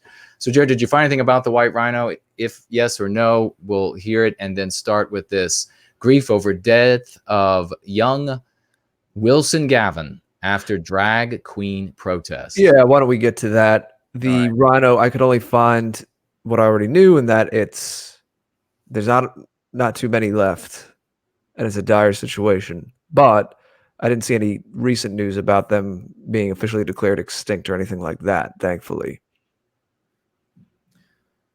There's a question. Mandy says, tag me for questions. Oh, is this the same question asking thoughts on Augustus?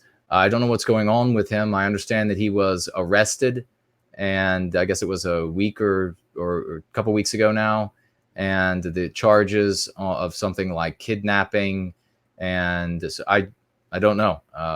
Reserve judgment. You know how I am, and this is the way we all should be. We were just talking about this one master principle on Sunday. The master is the spirit of the West, and if someone is serving the spirit of the West, if they're serving white well-being, what they're doing is good for us as a people, then you can endorse them if it's in keeping with your morality. If what they're doing is opposed to our well-being, if they're serving white ill-being, then we despise them. We can flip like this 180, and you need to. No one ever again should be seen by way of their forgiven by way of their reputation. Oh, he's anti-white in this act, but yeah, he's done all these other things that are okay. Never again, because that is how we use that skeleton key we talked about to defeat the financiers who are behind these people. People that we've seen like Tommy, who did so many good things, and now so many people want to defend him irrespective of the bad things. You need to be able to flip right on a person for service to white well-being. So I don't know if this Augustus person is guilty of any of these things, or if he's been framed, or what it is, or guilty of some, not guilty of others. But I guess we'll find out as more information is released. Issue. What's concerning is him being an advocate for people, being a lawyer for people in our movement, and then him being silenced. So that's definitely something to watch out for. But it's true, we don't want to say too much without knowing more information. Precisely. Now, Seaver says there should be a super chat on Streamlabs, and indeed, thank you, sir, there is. Matt, super chatting $10 over here, and thank you very much for that super chat. Again, I think it's the same Matt as earlier. Absolutely identify with encountering a gauntlet of hostile, toxic people's ideas.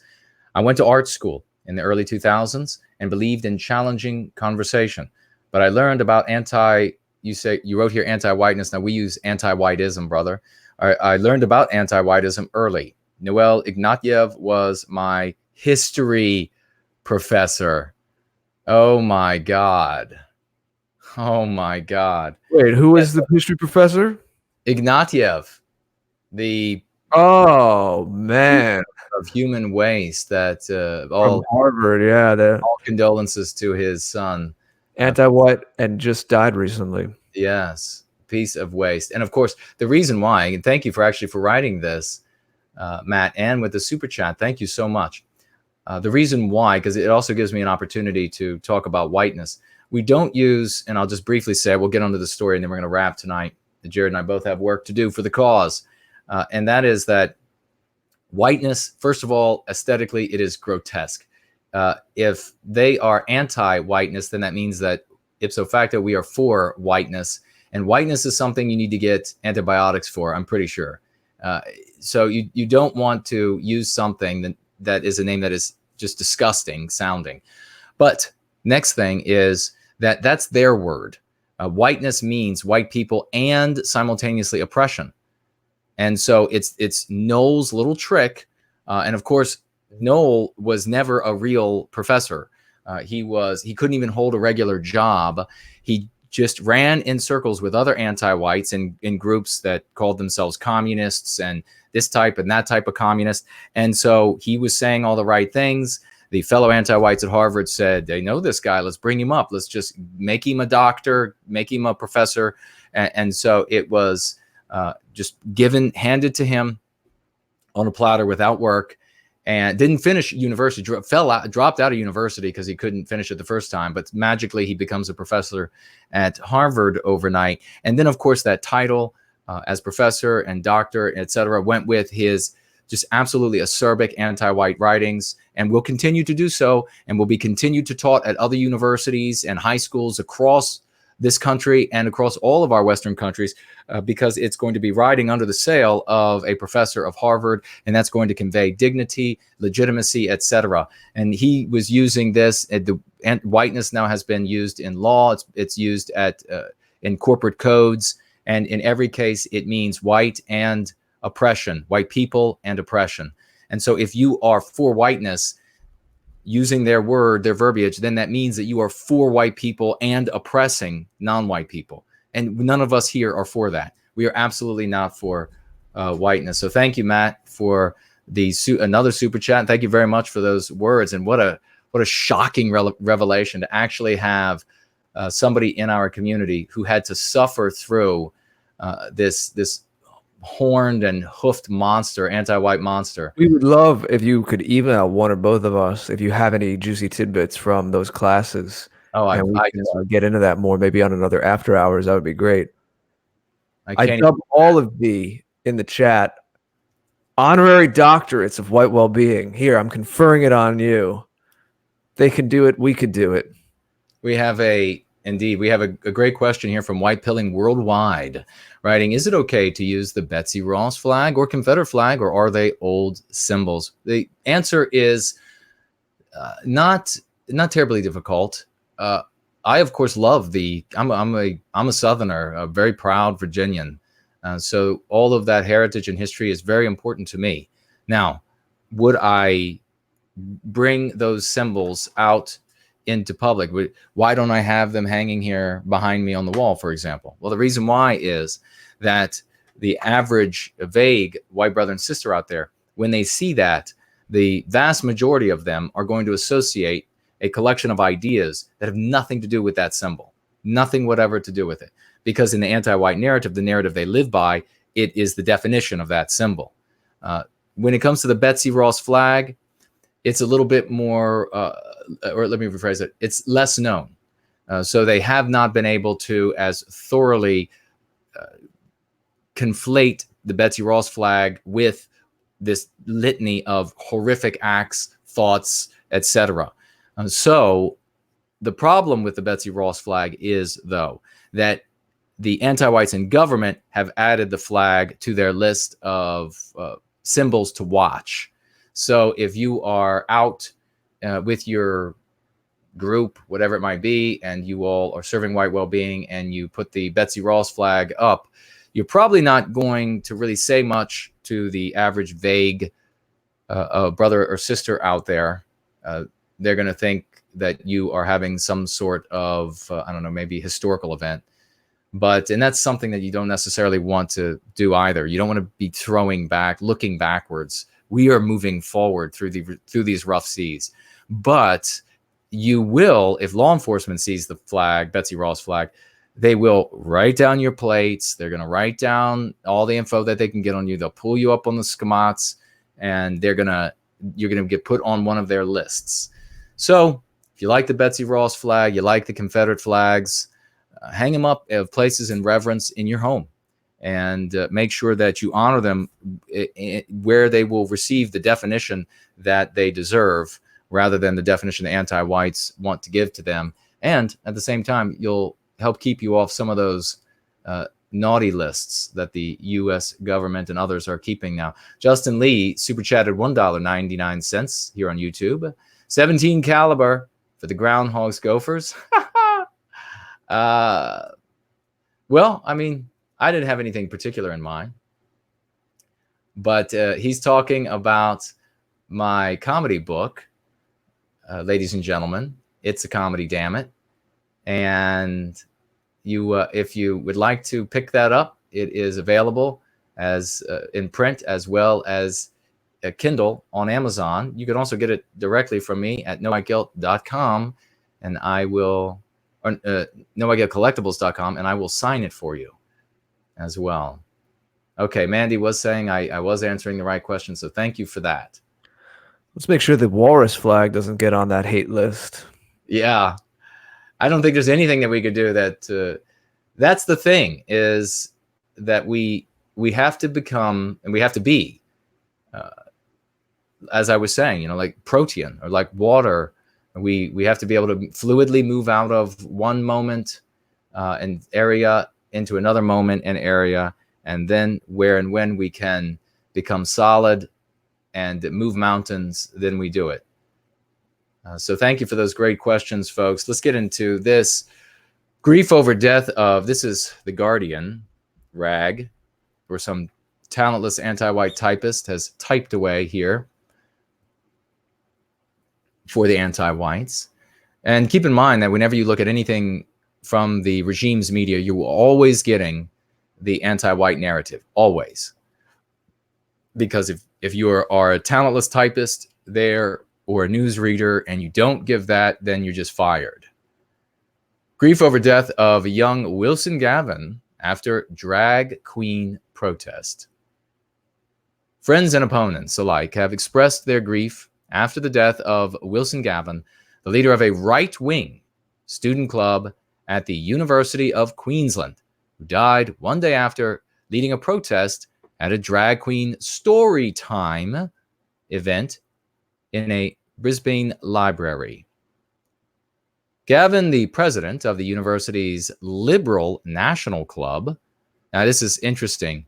Folks who are with us right now who are Australian or familiar, in Australia, does liberal mean the same as it does in the US, in Europe, etc.? Is it anti-white, or have they gone so far anti-white that a right-winger is a liberal? I mean, could you imagine?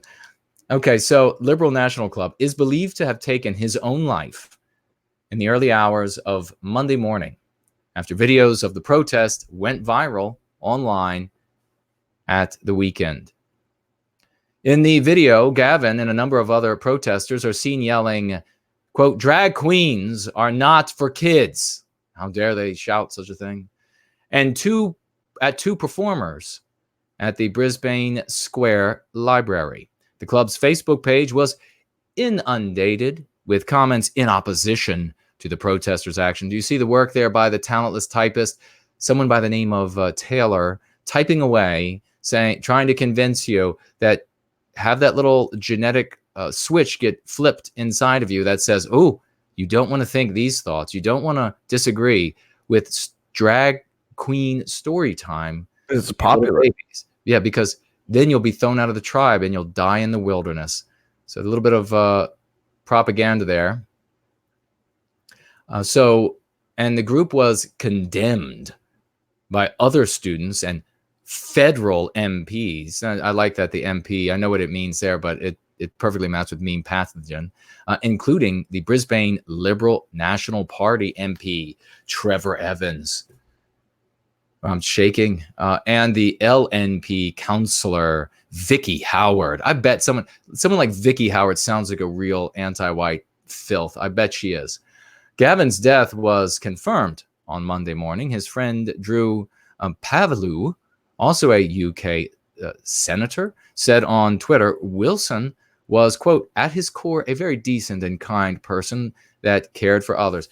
Now, what's really disgusting about using this quote is it makes it seem like, yes, he was just totally ridiculously evil for opposing the drag queens coming amidst the children and story time, normalizing the drag queens, normalizing their lifestyles, normalizing their sexual predilections, proclivities, normalizing these. Yes, he was so disgusting that he would oppose that, but really at his core, after you get through all of the levels of hatred and evil and disgusting nature, then you finally get down and there's this one little shard of goodness in his. This is a despicable piece of filth, this author, Josh Taylor, to be writing this. Let's see here. He had his struggles and made mistakes. And it is a tragedy for us all that he ultimately succumbed to his suffering and pain. So there, yes, it's all of this sickness that he has, that he would oppose this, and that's what he succumbed to. Okay. Brisbane's LNP Lord Mayor, Adrian Schurner, said he was deeply saddened by the news, and the events of the previous 2 days had been, quote, truly tragic. What was really the tragic part, I wonder, for this anti-white? Was it the fact that these white students went out and said, no drag queens around the babies? Was the really tragic part?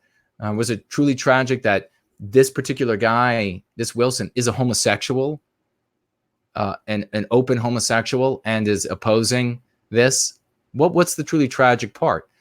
Quote, let's all do our best to ensure something positive comes from this tragedy. Well, I wonder what they have in mind. My guess is, never read this article before, ladies and gentlemen, but my guess is that it's going to be something like, we need more anti-whiteism.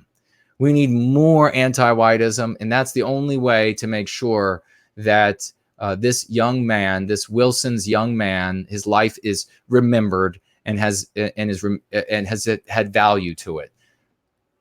Gavin was a staunch conservative and was interviewed in 2017 about his opposition to same-sex marriage, despite being gay. Well, we should say homosexual. So despite being homosexual himself. Listen to this. Rainbow Families Queensland. See, this is why I don't want to wake the neighbors. This is why you don't use their language. Christ's sake. They're calling themselves Rainbow Family Queensland. Could you make up a name any more deliberately targeting children than Rainbow Families Queensland? Just drop off your little boys and little girls with the people dressed in the other sex's clothing, wearing horns. And by the way, ladies and gentlemen, wearing horns. Let me just take a look, because this is, I pulled up, where is it? I pulled up this person's Facebook page. And what do I see here? The name of this absolutely wonderful, as Poseidon would put it, genius. This genius, this absolute, what a hero for mankind. This person going by the name of Diamond Good Rim. Good Rim. I wonder what kind of rim Diamond is talking about. Maybe the rim on the telescopes that he or she looks through, depending on what he wants to be called at the moment, when he's looking up at Mars. Maybe that's the rim that she is talking about. Diamond good rim. This will be the Donatello, Michelangelo, and a few Yes, other. yes. So Diamond Goodrim, who wants to just get at your little boys and little girls, and the Rainbow Family, Queensland, right here, prominent on the Facebook page. X Wards, Australian Adult Entertainment. Some kind of winner, I think, of X Wards, Australian Adult Entertainment. That's who we need to have. An award-winning performer. That's who we need to have around the babies. Just drop them off with this hero of society, this hero of this legend, this absolute good rim legend. I would sooner plant my mouth on a horse's ass than this thing. Kiss that walrus's face that we showed before. Oh, I definitely. What an absolutely disgusting vulture this is. I know people have done exposés on this, but it is fascinating, and it blows my mind that other people out there don't see that this drag queen story hour thing, genius that it is, Yes, just happens to pop up everywhere all at once, even across countries, across continents, as if it's just some organic thing. Yeah, I mean, that kind of thing doesn't happen organically. Yeah, correct. Pushed. Absolutely correct. I think Fornell said a chocolate donut was the rim. That's probably right for this Diamond, those kind of meals that Diamond must eat. I mean, so let's proceed. You're also humiliating people, the parents. Imagine being a father and just wanting to go along, get along, and be like, "Oh, all right, we're gonna take our kids to drag queen story hour today. It's interesting. It's something different. What's the harm in it?" I mean, think of the weakness and embarrassment and emasculation of that. They're embarrassing people. Yeah. They want everything to be topsy-turvy and upside down and wrong. Precisely. And if these people who want to put on the clothing of the other sex, if they want to go do this thing, wherever they're going to go do this thing, then let them.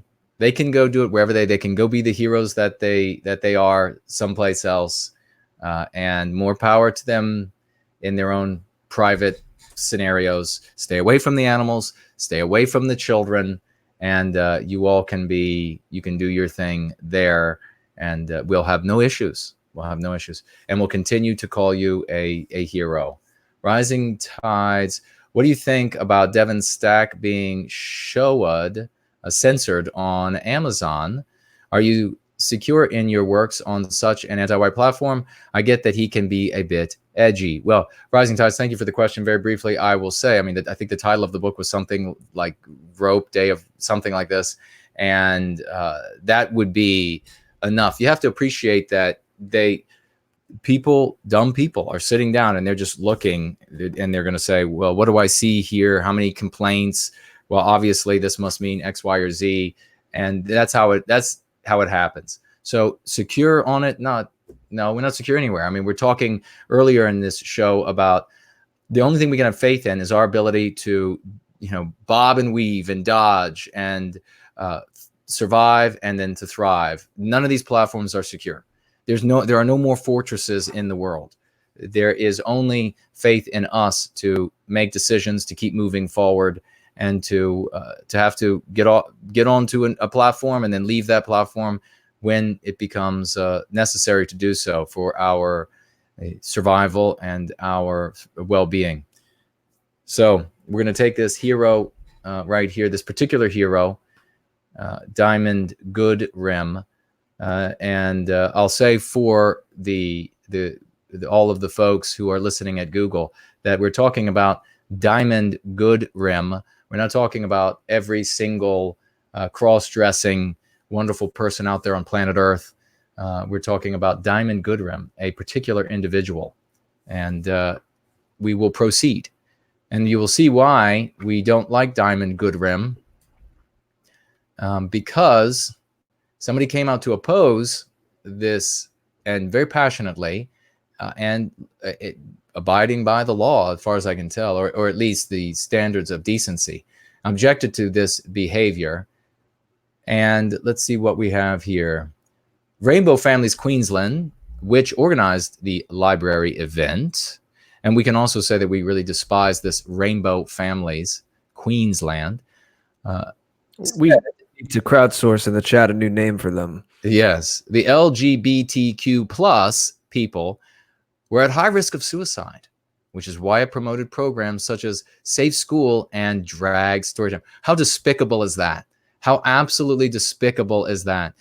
They are this guy. I guess the police are saying that he committed suicide. He could have been suicided. This kind of thing happens. But what probably happened to this young man, a homosexual, was that he went out, opposed something that he felt was morally reprehensible, which is Diamond Goodrim, a winner of an Australian adult entertainment with a name like Diamond Goodrim, going to children and normalizing Diamond Goodrim and everything that she believes in, and who knows what else. And the pressure, the pressure of this anti-white cult fell down on him with such intensity. And he knows what was going to come. He knew how bad it was going to get for him. Maybe he had made videos or photographs of himself that were humiliating, and they were going to be releasing all of these things because he had dared speak out against anti-whiteism. And he knew what was coming, and he decided to end it before it hit him. That is the most likely outcome, or most likely cause of this young man's death, was he was forced to kill himself. He was murdered by the anti-whites. Make no mistake, ladies and gentlemen, murdered by, when a person is facing this hostility, this social lynching that we call it, when they are facing the social lynching, and and their scope of knowledge of what the social lynching is like, the experience of it, either by way of they didn't know what it was before, they knew it was kind of out there, they knew people lost jobs, they knew people got kicked out of school, but they didn't know quite how bad it was for being heretical. Then they undergo the pressure of the social lynching and they kill themselves. That is murder. And you damn well know that if any of this was reversed,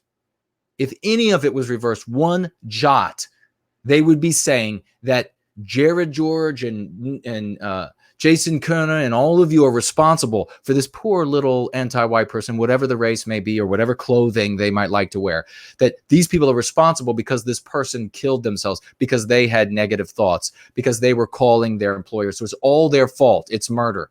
Well, this is murder as well.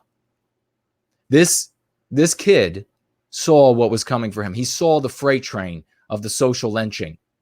He saw the anti-white tribunal.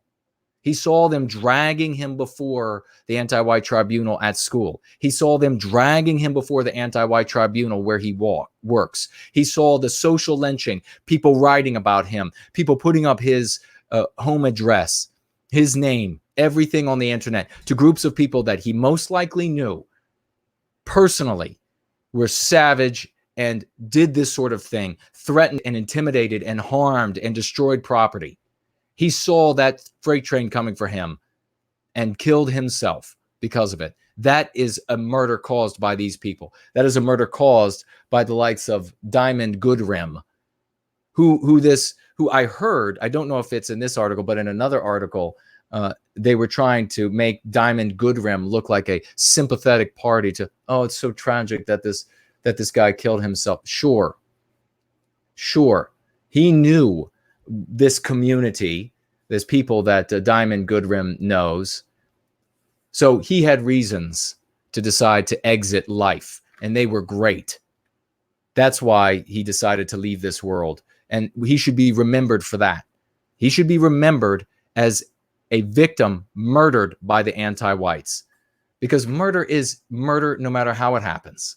And it happened this time by these folks here, and what this young man saw was coming his way as a consequence of speaking his mind when it came down to the protection of children in Australia. Probably not even He probably wasn't even thinking about white children, just children in general.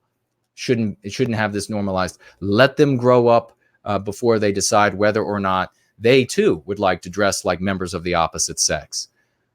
The University of Queensland said it was providing support for staff and students. And as I was saying, absolutely despicable here that they would say that, well, no, you see, he committed suicide, and the reason we're here is to prevent that from happening. You did it. You people are responsible for it. He wasn't. This is the anti-white narrative. They're trying to very slyly move the anti-white narrative in front of reality right before your eyes.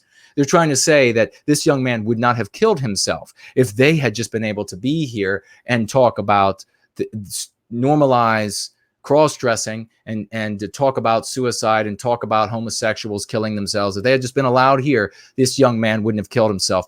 Wrong. He killed himself because of you all are here. Mutual respect and diversity are core values. So let's read what that actually says. Remember, folks, respect isn't a meme pathogen when it's used like this. And you say that respect it's a cyclical concept. It has to be given, or has to be granted in order to be given. A reciprocal, rather, concept has to be granted in order to be given. So, and then they say diversity. And what does diversity mean? It means white erasure. So let's read what this says here. White erasure is a core value of the university. And we hope that everyone shows consideration for those affected during the difficult days ahead, a spokeswoman said, unnamed for some reason. My guess would be that nobody actually said that, and this author just made that up because it fits the anti-white narrative.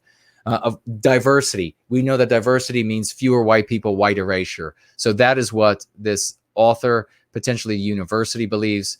The Liberal National Club was disendorsed by the LNP in December. And on Monday night, the UQ Liberal National Club Facebook page was deleted. All right, so we see. Oh, sorry, were you still reading a quote there? No, I mean, we see here at the end here. Let's see. Some politicians, including the state LNP MP Mark Robinson and the federal LNP MP George Christensen, linked Gavin's death to the reaction on social media, the very last line. So, yeah, this author wasn't trying to hide that anybody linked the pressure caused, which is the reason why he killed himself. It wasn't because they didn't have tranny story time or whatever it is, drag queen story time. It wasn't because they didn't have that for him. It was because of this anti-white pressure that he killed himself. Please, Jared. I was just in the chat for a moment. Well, yeah, you laid it out. The secret hater line, that secret hater angle, that's a big one. And of course, they had to tread it delicately because he is homosexual, and in their worldview, is a protected class. So they had to say, well, he was a nice guy, he was a sweet guy, and I guess he had this stain. There was this part of him that was off. The secret hater thing. They love that you secretly have a room where you have torture devices, and that's the whole thing. You know, part of me, Jason, sometimes thinks I should just give a whole tour of my whole life, but there are people I'm connected to and family members that didn't choose to be public like I did. So that might not be fair to reveal too much information, but sometimes I want to show there's nothing I'm hiding. There's no secret room where I have like voodoo dolls of other people, and I have this secret hatred that I'm nursing. But what I really wanted to say a moment ago is, and please, everyone here that's regular here knows this, but maybe this is something that could be clipped out or thought of in consideration in outreaching other parts of this sphere. We all know that this agenda is something, one of the many things being used to whittle down our Western norms and Western civilization. But this young man, Gavin, happened to be homosexual, but was doing the right thing and standing up against this. What do you think would have happened if he somehow found this community here prior to this incident? Do you think that maybe that could have helped him? Maybe he could have felt that he has people who have his back. We certainly have people in our community all around the world who are in Australia as well. Think about that. when we get into this conversation about, oh, are homosexuals welcome? And sometimes we see people, and it's hard to tell if they're trolls or not. We know sometimes a lot of the people stirring the pot are trolls, but there are some who probably are genuinely on board with what we talk about, but have, and I understand why. It's very understandable. They might have mixed feelings about this subject. Uh, some of them have some strong feelings about this subject. And again, when we see what's going on in the wider culture and the way this agenda is used, I fully understand that. But this is where nuance is needed, and this is where the rubber meets the road in a story like this, and why it's not just a leftover of being in a progressive milieu, and it's not just being too open-minded just for its own sake, and it's not being wishy-washy about it. This is still a life, and this is someone who, if this Gavin person came here to this community, the people who are regulars here, Jason and I, would not rebuff him just because of the fact of him being homosexual. We've said that before. And other people who might think that that's not hardcore enough or think that we're whipping out on something, this is why. This is why. The mere fact, and we know that there are people who are homosexual that are working for this.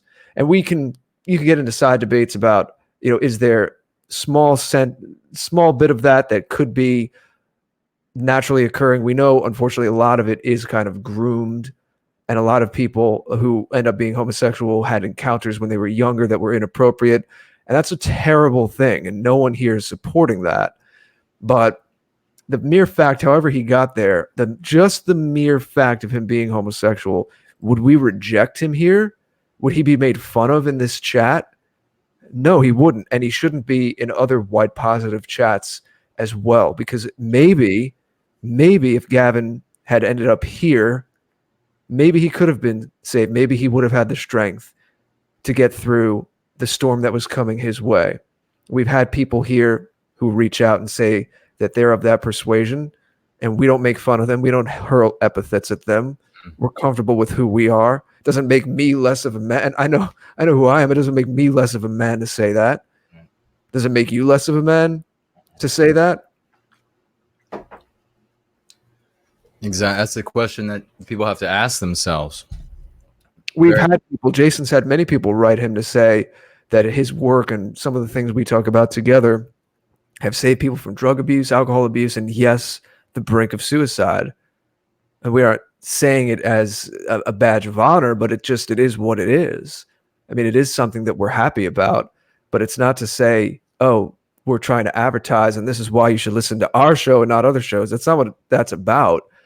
But it has had a real impact on people's lives. So this connects directly to that story. There have been people that have written to Jason and said, I was on the brink of suicide, and this work and your books and all of this brought me back. Yeah. And so yes, this isn't just theoretical. Gavin could have been one of those people because we've heard from those people directly. So please do keep that in mind. Yeah, and let's see if there are. I'd like to see a split in the cross-dressing. What's the proper term? The cross-dressing community. I'd like to see some of these people who dress like this and they have fun doing this, and this is the thing they like to do. I'd like to see some of them stand up against people like this good Rem and say, look, leave their kids alone.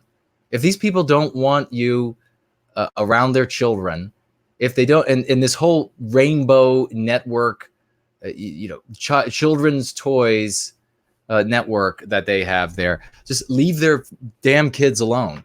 So let's see a divide in that community. Let's see some of these people stand up and with actual tolerance and put an end to this getting at all of our children with these crazy stories. I look out at California, and I see this new the course that they're going to be giving. I guess they just passed it for the schools. I don't think it was maybe like 7th, 8th grade range or something of this curriculum for sex ed. And they're now going to be talking about things like, oh, check with YouTube if this is correct. Who knows if it's true or not. But I did read it off of the state's website. The blood play, bondage. They're going to be talking with children about this. I mean, this is a sickness that is just knows no bounds except for the walls of hell. So yeah, let's see some of these people who like to get into this. They want to dress in the other sex's clothing. Let's see them stand up and stand against people like Diamond Goodrim and say, leave their kids alone.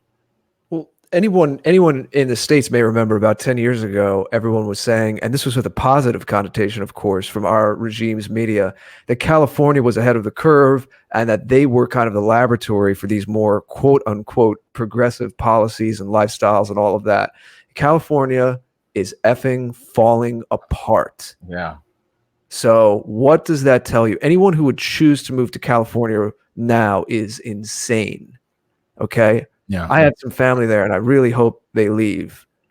But someone in the chat tonight was saying that San Francisco is now having this whole wave of robberies where they're breaking windows and just looting places. Mm-hmm. We know about the homeless problem. We know about they made it legal to feces in the streets. Yes. As the social media tech overlords who turn off my account with the click of a button, sit there in their multi-million-dollar complexes in the right communities, it really is becoming a third world country. Yes. The middle class is hollowing out, and there's an underclass, and they're overlords. Yes. That's exactly what it is. And all of this is allowed to run amok. So there you go, California. And there's a big article by this guy who's supposed to be a serious thinker. I think I still have it on my phone. I'll try to pull it up. This huge article, multi-parter, about how, and this was written more recently, like last year or two, how California always leads the way and that they point to the way the rest of the country goes. And this guy's saying it's a good thing. He's all on board with this. This is the wave of the future. This is the face of America. If you want to see America 10, 20 years from now, look at California now. That's what he's saying. So they want this. They think this is good. It's sickening. Absolutely sickening. And of course, the agenda is anti-white. It's all about being anti-white. Justin Wright wrote something funny. Goodrim studies Uranus. He must be in the astronomy department. Thank you so much. His stars. Yeah, it's if you look on medium.com, California is the future of American politics. It's by a guy named Peter Leyden, Leyden, from October 2017. So if you want to go look that up, I think it's a multi-parter, but I have this still saved on my phone. I was thinking of doing a video on it at some point, but didn't get around to doing it, but it's still there. We have here, it's okay to be clown pilled, asking if anybody saw the kids chanting drag queens aren't for kids video. That's exactly what we're talking about. Yes. And this was the guy right at the very center of that. And I don't know if he was leading it but he was in the center of the group or at the front of the group. And he's a homosexual guy.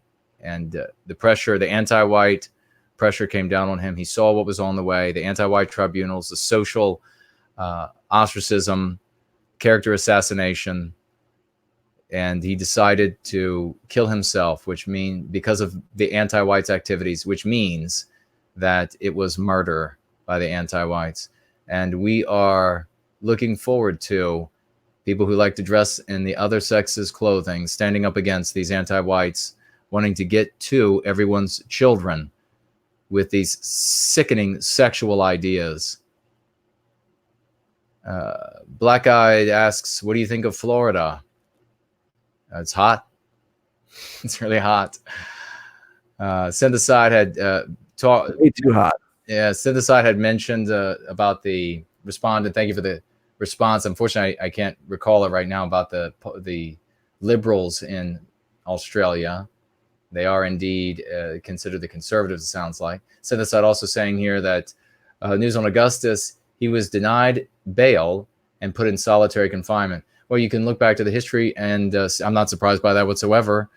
It doesn't matter remember folks, it doesn't matter what a person, what collection of ideas they have or what kind of crimes they commit or don't commit. If you are openly heretical, if you're openly white positive, if you openly want to get in the way or do get in the way in any way, shape, or form of anti-whites inflicting harm on Western kind and Western civilization, you get the worst treatment. And you can look back to people like Matt Hale, same exact thing, railroaded by the government, openly railroaded, put into jail and into solitary confinement to make him go insane. And JK160 says, after homosexual marriage was legalized, all of those people that had jobs fighting for that became unemployed. They had to find another cause. Men in women's bathrooms and trans rights. Well, that's a great point, actually. Yes, they were all working in that revolution. And that's the thing about the revolutions. They can never die. They always work their way to their own demise, or they have to be snuffed out by healthy people. And hopefully some of those healthy people who like to dress in other clothing will help to put an end to this. And you know what? If these ones that want to get at the kids, they wear a pair of horns, you wear a bigger pair of horns. I don't know what to say. White Healing, Creepsland. I see. Talking about, yes, that's what it is, not Queensland. And then somebody gave a correction, I think, on the pronunciation of one of the locations. Thank you for that. I don't remember what it was. He should have watched No White Guilt instead. Probably talking about the young man. Yes, indeed. Echoing what Jared George had to say. Thank you very much for that. The chat jumped. Oh, it was Piers Taylor. Yes. And let's see if there are any others. Yes, these anti-whites are murderers. And Poseidon says here that the kid is a martyr. I think that's a great way to look at it, brother. He is a martyr. And he was murdered by the anti-whites. Yeah, I, of course, love and support what we do here together and separately, but I don't want my comment to be thought of as I was commenting on his death and saying he should have listened to this show and us in some kind of self-serving way. Of course, I think you all would know that. But the broader point I was making was about people being so hateful and no one can be perfect, all this purity spiraling, that whole thing, whether it's here or elsewhere, that he would be greeted by people who aren't going to shun him just for that mere fact of him being homosexual. And that if he was white positive or open to these ideas, that he wouldn't be run off just because of that. So that is the idea to pervade out there and to not be, again, I understand the culture war going on and I understand people are angry, but this puts that into some more perspective. So it doesn't necessarily have to be our show, our community. It could be, you could apply it to anywhere else. If you come across that in a chat or something, are you going to give that person, are you going to throw some hate at that person before you get to know them? No. If they happen to mention that, that's their sexual orientation. Yeah, we don't care. Try to take in the whole context and get to know the situation a little bit better and understand that no one's perfect. And it's not about being perfect. It's about defending, advocating, loving our people and our heritage in this time of crisis. Yeah, precisely. And we don't care what race you are attracted to, and we don't even care if you want to go wear the clothing of the other sex in your own little community.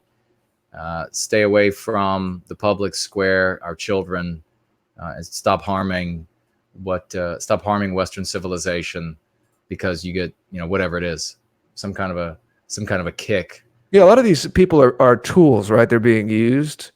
Even these drag performers, like you said, it's one thing.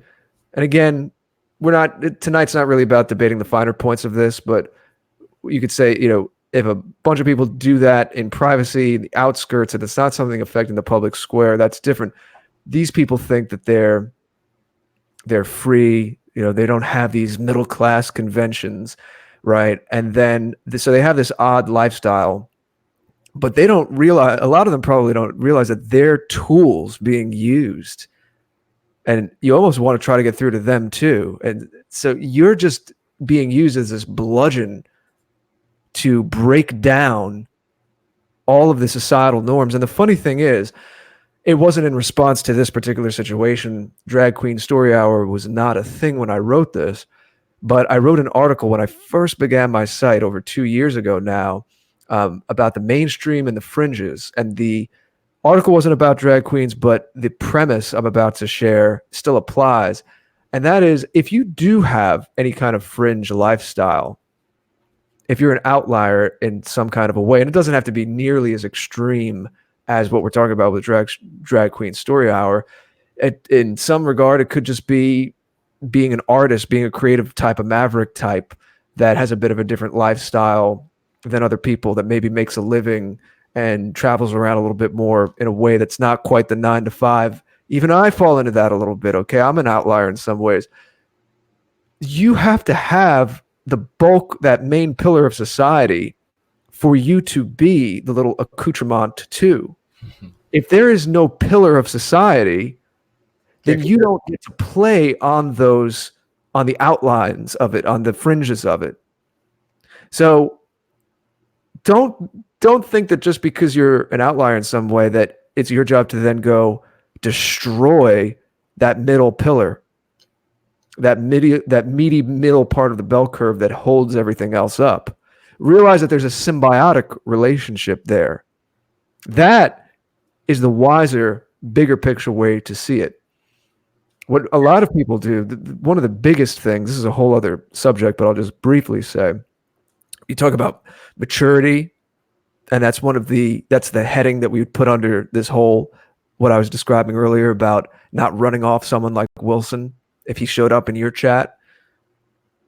Self-awareness and not projecting. A lot of this stuff with, being an outlier and then trying to make everyone like you, and not realizing that if everyone was like you wouldn't be an outlier, you wouldn't be so special. You didn't really think that one through, did you? Everyone needs to stop projecting. Just because you're a certain way and things work for you doesn't mean it works for everyone else. It doesn't mean we don't have a normative middle, but for all walks of life, people get into all kinds of trouble projecting. And there's a biological imperative there too. We were talking about ostracism in the beginning, Jason, and how people want to go along with what's popular. There's a biological imperative. Part of you wants to know everyone is like you because it feels safer. You're not going to stick out as much. But there's a fine line to walk there. Real self-awareness, real psychological maturity is not projecting on everyone. And I know we're in a movement that advocates for traditions, and we need to get back to those traditions, and we see how the pillars of Western civilization are being destroyed. So it's an especially nuanced conversation in these circles, because I might say something like this and people might misinterpret as, well, is Jared saying that we should just have a free-for-all, and is this just progressive lefty stuff through the back door? No, absolutely not. Again, there's a lot to it, and it's a little beyond the scope of tonight, but it bears mentioning just that one nugget of watch your projection. Not everyone has to be like you. It's okay. You can be you, and not everyone else has to be that same way. The world will still turn. Wake up tomorrow and the sun will still rise. I sure will. And it will, because we are going to will it into the sky, and it's going to be in the western sky, ladies and gentlemen. So we have Mrs. Jess Horse back again, super chatting $9.99. This community is about love, redemption, knowledge. I'm going free, which is the ultimate act of love, going free. It's self-love. Amen to that. Thank you so much for those wonderful words. And again, another wonderful super chat. And I think somebody wrote transvestites, trying to, what is the name that they call themselves? That'll be the name that we have to say on YouTube so that we don't get censored for that. Let me see. Watch Rider. The thing is, though, I'm not aware they ever really police themselves. They just get more and more. Yeah, I see. So you're saying here, Watch Rider saying it's unlikely that there could be one of these people who like to wear the clothes of the other sex that would actually come out against them going into the story time. Well, the thing that's really most unfortunate about that is that all of us, if there was a heterosexual person who liked to wear the clothes that is commonly found on their sex, and they wanted to go and talk about sexual things and introduce these things to our children, to our little babies, we would all go and object to it. So I don't know why these folks who want to wear the clothes of the other sex won't go out there. There must be some that have sense. Or maybe you know what the problem is. If there are any who want to wear the other clothes, they are just like this young man. They know what will happen to them. They know that there'll be this massive pressure put on them by all of the anti-whites around them, and that they would end up having potentially to commit suicide in another case of murder. Mrs. Jess Horse, super chatting $4.99. I live in California. Homeschool, homeschool, homeschool. Amen to that. Keep them home. We had the great Agatha has shown up. Haven't seen her in a long time. Hello, my dear, wonderful lady. And she's saying, who killed himself? Yes, indeed, it was the young man, Agatha, at the center of this opposition to the drag queen story hour. Is that the name they want to be called? Angharad Celtic says they won't. They're crazy. Doesn't like these people at all. They won't stand up against the others. That's too bad. That's really too bad that we're not seeing that. Elaine Sabatino says, so sad, Jason. Rest in peace, Wilson. Indeed, rest in peace. To think about, you wonder if this social lynching is real. How many times do people have to kill themselves before people believe that the social lynching is far more pervasive and far more threatening and far more intimidating than any party of people that lynched in the past? I mean, can you imagine that only words, only the threat of this happening to folks has caused them to commit suicide? That's what happened to this guy here. Just the threat of the social lynching, just the threat of the anti-white tribunals that he knew was coming. That's all it took. It wasn't an actual body of people, drag queens or whatever, from this particular organization, this rainbow organization, dragging him out to fillet him. That probably is used as a sexual phrase for them, to whatever, to set him alight. That didn't actually have to happen. All they had to do was have this threat, and then he went and killed himself. Frodo Underhill says, can you check Kofi? I absolutely will. Thank you for bringing my attention to it. And it's gone too long. It's been too long since we've mentioned walruses. Anyone? We do. I thought we have we do. Now, there was another super chat of $5. Because everyone should know that we now have a walrus mascot. It's been determined. We do. I'll have to put him up on the 7 servants. From $5. 0 to 60. Suicide, walruses. Hey, serious, silly. We cover all the angles, all the emotions. Serpents writes, check out Transanity channel. A cross-dresser who is fighting against the... Really? Is that real? This is a trans person fighting against this agenda? Is that real? That would be... I've never heard of that. Transanity channel, a cross-dresser. Is this on YouTube? Who is fighting against the agenda would be a good start. Well, let's see if this is real. If this is a person that likes to wear the clothes of the other sex, then let's see them speak out against this awful rim and what they ended up being causing the death of this young man. Thank you for bringing that to our attention, though. We'll I don't know. Maybe I might just listen. I might not watch exactly him. I'm going to put the link in the chat right now, and it looks like quick part of the description is the videos here are for questioning the new emerging tranny fascists and their attempt to force these ideas into our schools and in the minds of our children via our schools and to silence anyone that questions it. Well, how about that? Yeah, and it looks like the person might be, let's see, I'm not sure. Let me see what, I first dressed as a female when I was very young. So yes, this is a person, I guess that's a man that likes to dress as a woman, but is speaking out against this. Well, there should be speaking out against it, certainly getting to our children. American flags are now banned at many California universities, right? Oh my God. Worldwide. I have a friend up in Washington who is state working on the construction of their, I think it's nearly $1 billion government building.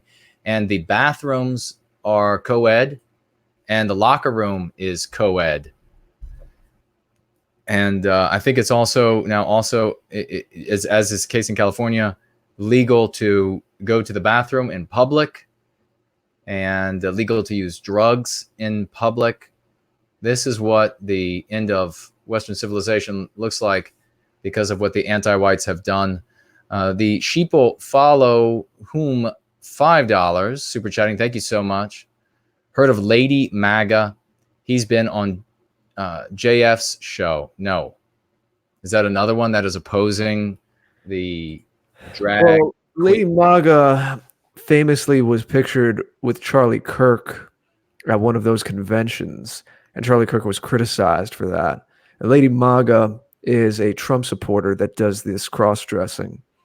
I think I have seen I haven't watched the shows, but I've seen the alerts for JF, and I think Lady MAGA has been on twice on JF now. I have no idea the level of astute political commentary versus purely entertainment factor. That remains to be seen, as I have not watched the episodes. But JF deemed it worthy to have Lady MAGA on his show. Okay, looks like we have over here, we have, is this NPC 162? Super chatting over on the other Ko-fi, $66. Thank you very much, friend. Writing, Jason, I can't believe you answered my question the exact moment I started listening. That's the synchronicity. We have so much of that happening here. All things are. Oh, yeah. I was telling Jason the other night with going free on Sunday 2 nights ago, I literally tuned in for 1 minute. And as soon as I go on, I see the Great Order, my website, being screen shared. I was like, what? What's going on here? And Jason later tells me, I always tell them a little about the site. I was wearing your shirt. I was mentioning that. I said, what are the chances in a 5-hour stream? 5-hour stream. Literally 60 seconds. I'm not exaggerating. I was about to go somewhere. I sat in a car and I was like, let me just say hi to the chat for 1 second. And the minute I was there, that's when he had the Great Order site up. So we have things like that happen all the time. There are things, ladies and gentlemen, that are, all things are conspiring for our success. It's a little nudge to just say you're on the right track. Precisely. NPC 162 continues here. I just visited family in Miami. Miami is the most white erased city in America. It has gone from 90% white to less than 10%. It has declined more than any city since 1960 besides Detroit. And NPC, let me just point out here for everybody, your success in viewing this from our perspective, putting the focus in the right place. Miami is the most white erased city. That is fantastic. That is a fantastic achievement. You're not saying that it's the most non-white. You're not saying it's the most diverse. You're saying it's the most white erased. It's the trauma and the infliction of harm on our people that needs to be important for us. And it is a big shift in perspective. That is something that's very difficult for folks to do. Thank you so much for your efforts to go free, treat yourself of the mean pathogens, and to be able to write in this way, putting the focus in the proper place. And thank you so very much for the super chat of $66. Again, NPC really showing that he is a great participant in the community for White Wellbeing. And again, coming back right after that with a $21 more. Many thanks, yeah. Of White Wellbeing, yes. A great blessing here. And writing, Jason and Jared, do you have any personal insights for motivation? I've been working on something important for the last week, and that can help White Wellbeing in the future, but I feel distracted. It has taken longer than it should because I don't want to work. What do you guys do? Well, what I do, I'll just very briefly say, is you can do this with an hourglass. It's a really easy thing to do. Don't spend a bunch of money. I know there are a lot of gimmicky things out there, but you can use an hourglass. You could use the countdown clock on your cell phone, And you can say, okay, I'm going to stay focused and work and not deviate one iota for the next, however short you have to make it for you, and whatever your limitations are. If you feel that you can't focus for more than 10 minutes, just put it on 10 minutes, count down, start working. You're not allowing yourself to look anywhere else, do anything else. You're going to stick with it for those 10 minutes. Then when you get done, if you want to do something else, you time's out. You could do the emails that you are feeling the urge to look at, or the DMs that you're feeling the urge to look at, or whatever else it is. And then you slowly work up in the amount of time that you're focused on the task. And that is you. So like I say, countdown clock on your phone, little hourglass, and it could be like a 5-minute glass or whatever it is. And then you could say, well, you'll turn it 3 times. So it'll be 15 minutes or whatever, and you're not going to deviate no matter what. And then if you have to, say there's the door knock or the doorbell, you set it on its side so the time stops running. You go take care of that urgent thing, and then you come right back, you flip it back up, and you get right back to work until the time is up. You don't stop otherwise. That's my suggestion, Jared. I like that. Yeah, definitely. If you don't have anything to do and you keep going, that's a good thing. And it goes with what I'm about to say, and that is, it really is, the momentum builds. And because of that, related to what Jason just said, I would say sometimes that most important task, do a little bit of it as soon as you wake up. There's something about the first things you do in the day that really set the tone for the day. And it doesn't mean that you do everything the second you wake up, but at least if you do a little bit, maybe you can combine the two and do what Jason just said, the 15 minutes or whatever it is. When you first wake up, to me, it kind of plants this little seed of hunger, and you want to get back to it later. So think a lot. Be very aware of what you do when you first wake up. Standard thing too, of course, is eliminate the distractions. Don't have tabs open. Don't have your phone open, checking Twitter and all that. There's so many things that make us feel like we're doing something, and we're really not. You're really not doing anything when you're checking Twitter or even reading certain articles. Like sometimes we tell ourselves, oh, the news, I have to be informed. But are you really better off? Do you really have a deeper understanding of something after you took the 15 minutes to read that news article? For me, a lot of the times, it's not quite the case. Also, don't beat yourself up too much. There's always going to be things where things do take longer than you think they will. I have so many things going on, and I always feel like I'm not doing enough, but I can look back and I still see, there's things that have been accomplished. We went over that in 2019. There's a lot here that wasn't here this time last year.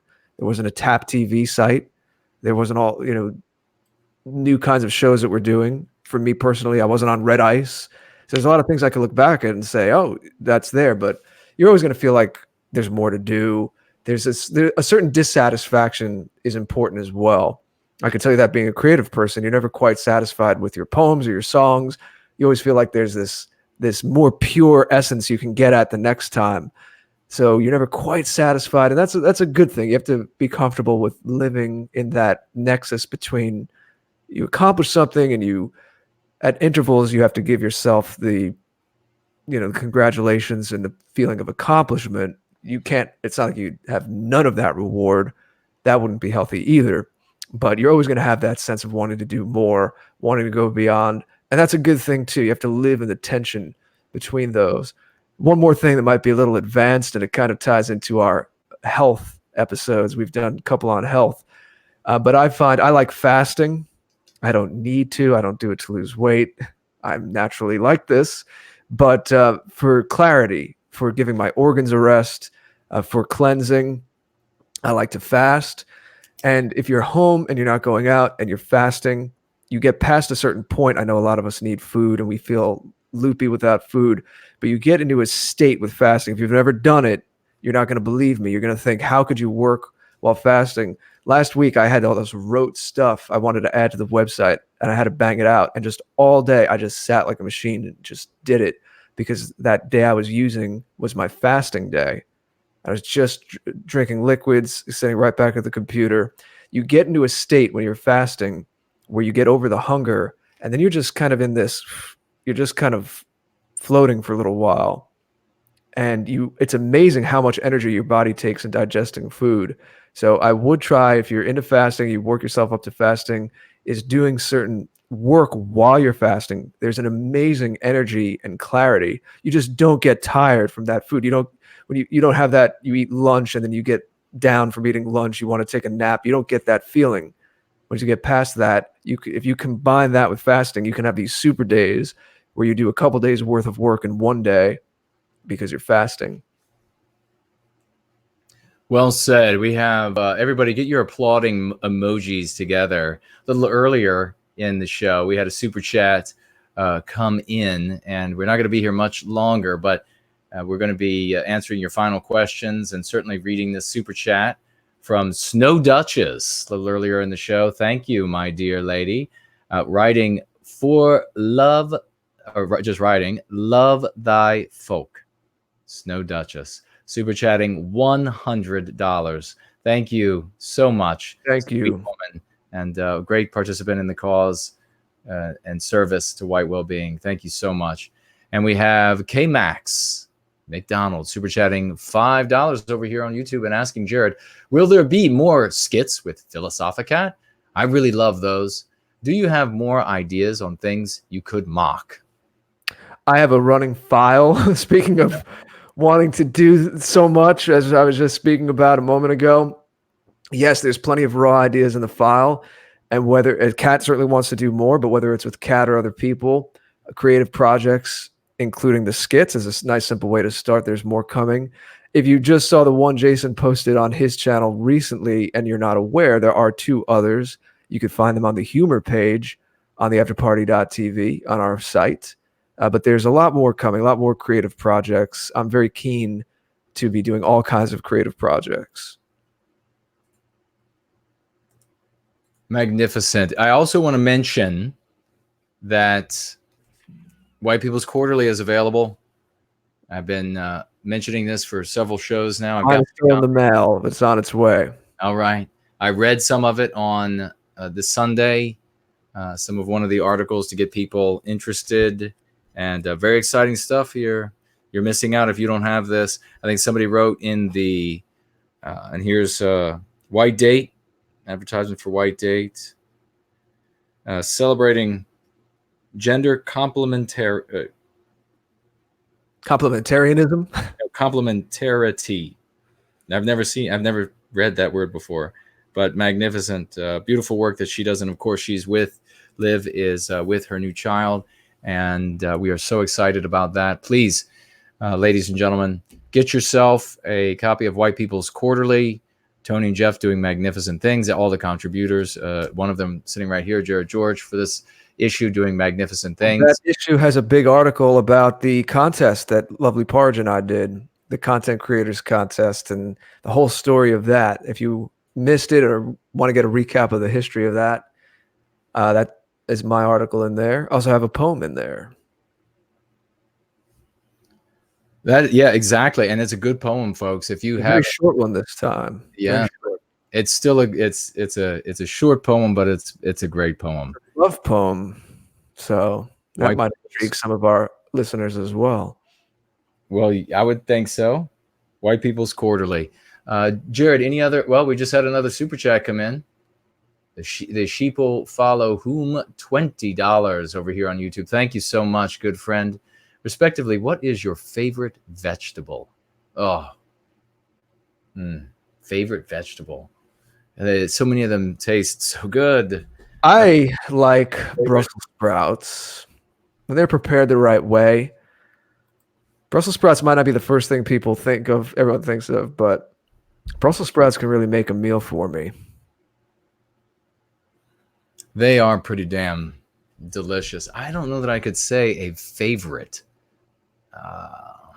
String beans are pretty good. String beans are pretty good too because they don't have too strong of a flavor. You could do them with garlic. You could do it with just some lemon squeezed over them in a lighter dish. Yeah. You know, they don't take too much attention, but they're a nice compliment. I don't know why. I mean, this is funny. I wonder why they. Wonder why that's interesting. Vegetables are. I don't know, but I'm getting hungry because of it. I'm thinking of the things. Yes, it's not good to eat at night, and you're making us hungry. Right. Is that all? Thank you so much. Well, Again, he asked respectively, so you haven't given us your final answer, Jason, on what your favorite vegetable is. all right. I guess I should say something. Well, is sweet potato considered more of a nightshade? What category? Yeah, I'm going to put that in our carbohydrate category. I love sweet potatoes too. We could have a whole tangent about sweet potatoes, but let's keep it your vegetables. Right now, I can't stop thinking about sweet. I mean, this is funny because now that I'm thinking of it, I mean, vegetables are technically carbs too, right? Yes, yes, of course. But it's and a starch. But we're talking about the green photosynthesis. You're getting those green mineral nutrients, all that goodness. Well, depending on spinach. I like cabbage too. Is cabbage a vegetable? I mean, Brussels sprouts are like little cabbages. I like cabbage. I can just cut up different kinds of cabbages and make a cabbage salad with no greens because I get a lot of greens in other ways. Now, now I'm hungry. Raw spinach and what I refer to as naked sweet potato. Naked sweet potato. Nothing on it. Eating the skin. What do? Boil it? Bake it? Yeah. Oh yeah. You gotta bake it. And I mean, he's not sitting there, folks, biting into a raw sweet potato. That might not be good. No, I dressed in a man's clothing, by the way, while I eat. And the sweet potato. Is that your performer name, Sweet Potato? Well, I guess it could be a little better than Diamond Goodrum. Oh well, it sure would be. Definitely better than that. What does Justin say here? Just opened up his Twitter to recommend me. Thank you so much for that. I appreciate it. And I think that just about make sure we got everybody covered and didn't miss anybody. If you super chatted and we haven't said so, please speak up now. David Smith said sweet potatoes are not a nightshade, whereas other potatoes are. Maybe there's something about those nasty things that grow at night. And that's why we like sweet potatoes. Because I really do. I have sweet potatoes pretty much daily at this point. It's crazy. Right Pilling Worldwide repeats repeating what I said, dressed in a man's clothing, laughing out loud. Yes, dressed in a man's. It's funny though, but that's not the first time that I've had. I say to people, I eat naked salad. And they say, "What do you mean?" I have salad naked, but rather I have naked salad. So, am I led to believe that you are not having dressing of any kind on that salad? That is not male or female dressing. No dressing at all. No dressing at all. See, my understanding is that with greens, raw greens, you want to eat it with a fat. And there's a reason that we developed oil-based or dairy-based dressings for salads. It actually, most people like the taste, but there's a nutritional reason. It actually helps your body assimilate the raw greens better. Oh, well, yeah. I do just olive oil and apple cider vinegar. I love apple cider vinegar too. That's a great health food. Do you just like the taste, or you have a health reason as to why you don't want the dressing? Well, I initially thought I'm tired of all of these additions, and I just want to break it down. And I discovered something absolutely amazing. And the amazing thing is that all of those different things that compose that salad have their own specific tastes. And when you eat them without the dressing, when you eat them without putting all of this extra stuff on them, you discover there's this explosion, this medley of flavors from all of these different things that run through your mouth. I just couldn't believe it, that these things that weren't dressed with, of course, what had stopped with butter and all of this, but they otherwise didn't have anything added. They tasted magnificently and had never tasted any of that before. Eaten a salad so many times and never tasted any of those tastes. White Rider says, "You're being inappropriate. You're undressing your salad. I'll try. We're very dynamic streams. Like I said, you heard Frodo it here first. Underhill says super chatted. Where did you super chat? Yeah, I just caught that too. I was about to ask you I don't if you see. saw Frodo Underhill. I was gonna say this stream is the result of hours and hours of think tanks saying, what can we do to make your streams more dynamic in 2020? I know you're gonna jump from very dire, serious topics, one sentence, to walruses are our new mascots, and then kind of everyman stuff like, what's your favorite vegetable? We're just gonna go everywhere. This was workshopped. We brought in marketing researchers, and this is what we came up with. This format of show, just everywhere. Or this is just us. This is what we talk like when we're on the phone together. Yeah. And that's probably, I would hope you're enjoying it, even these little tangents. Yes. Hopefully that's the most real and honest thing. I'm having a good time. I hope you all are too. Yeah. White Pilling Worldwide says his dad does not use any dressing, only olive oil and vinegar. Yeah. White Healing. I would say, apple cider vinegar is not your average vinegar. For anyone who wants to look that up, I saw there's some apple cider vinegar fans in the chat, but it does not make your body acidic when you ingest it, and it has all kinds of health properties, good minerals, amino acids, and it breaks down lots of nasty stuff. Breaks down like arthritic crystals, clears plaque from blood vessels, and it does like 50 other things. It's crazy. Apple cider vinegar. Pretty amazing. They'll be sending Jared a check in the mail, ladies and gentlemen. Mothers or whatever it is. Okay, here's what it is. Everybody get your, and then we're going to be wrapping up on this. I don't see any other. Oh, you know what? Let me check over here really quick. Oh, yeah. Okay, we're good over here.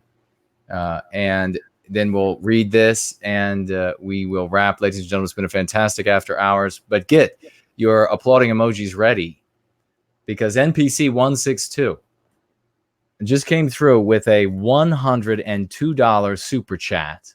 Thank you so much, dear friend. $102 and writing, in honor of Jared George, I will begin my water fast a little early and focus tonight. Take the money I was going to spend on food I don't need and help White Wellbeing. We absolutely will. Thank you, my dear friend. That is very kind of you.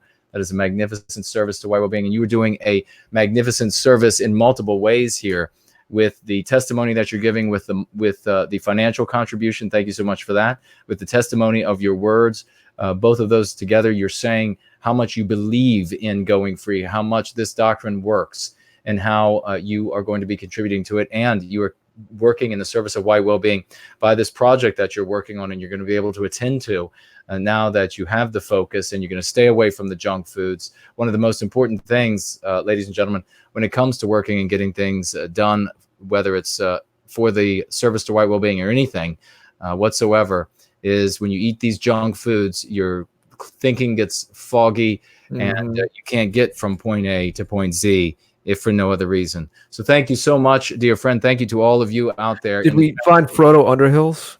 That's him. Oh, also NPC, going by two different names? Yes. Oh, okay.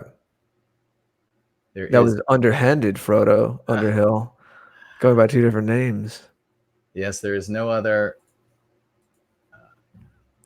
Make another quick pass. You say your final thoughts, Jared. I'll make another. Well, this was a fun one tonight, and I'd be curious if the chat feels the same. If you feel like this is a good, kind of all over the place, is a good format for after hours. These tangents and a mixture of the sublime and the ridiculous, hopefully. But let us know, as we're always tweaking how we're doing these things and trying to be of service and give you something valuable, and all experience something real and fun and edifying together, as we're all in this together and we do these things. I'll remind you where we began, that you can check out upcoming shows on the Watch Live Now page on the afterparty.tv. And if you weren't here in the beginning, we're having TAP. It's Friday night this week, so please make a note of that. It's Friday night in the States. It'll be the middle of the night, technically Saturday morning in Europe. If you want to stay up with us, it is a weekend. But Friday night, 10:30 Eastern time, United States. Friday the 17th, we have Annika Skywalker going to be with us on the after party. Talk about how she's taken this bit of a trajectory over the last couple of years and has become more amenable to white positive kind of approach. Very interesting in that regard. So we're going to have a great conversation with her. Keep a lookout for that and many other things coming down the pike. My site is thegreatorder.com.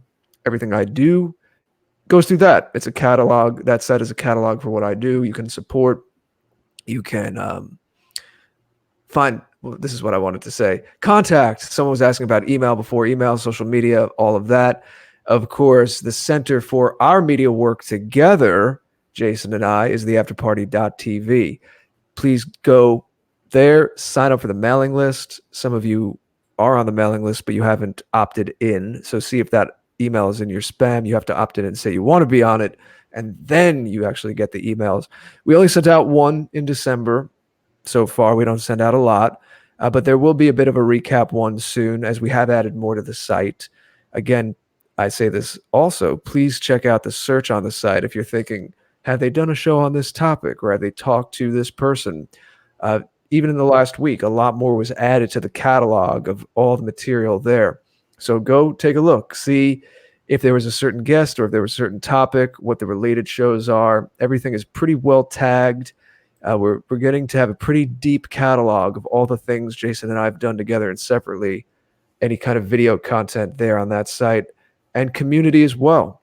The remixes you make, the music some of you guys make, if you're musicians, when Jason premieres the White Wellbeing community vids on his channel on No White Guilt, they go there as well. So it's something for all of us. So please do check out the afterparty.tv and share it far and wide. With all the social media stuff going on and all of the uncertainty, that will increasingly be the centerpiece of our activity and really where we want you to think of first.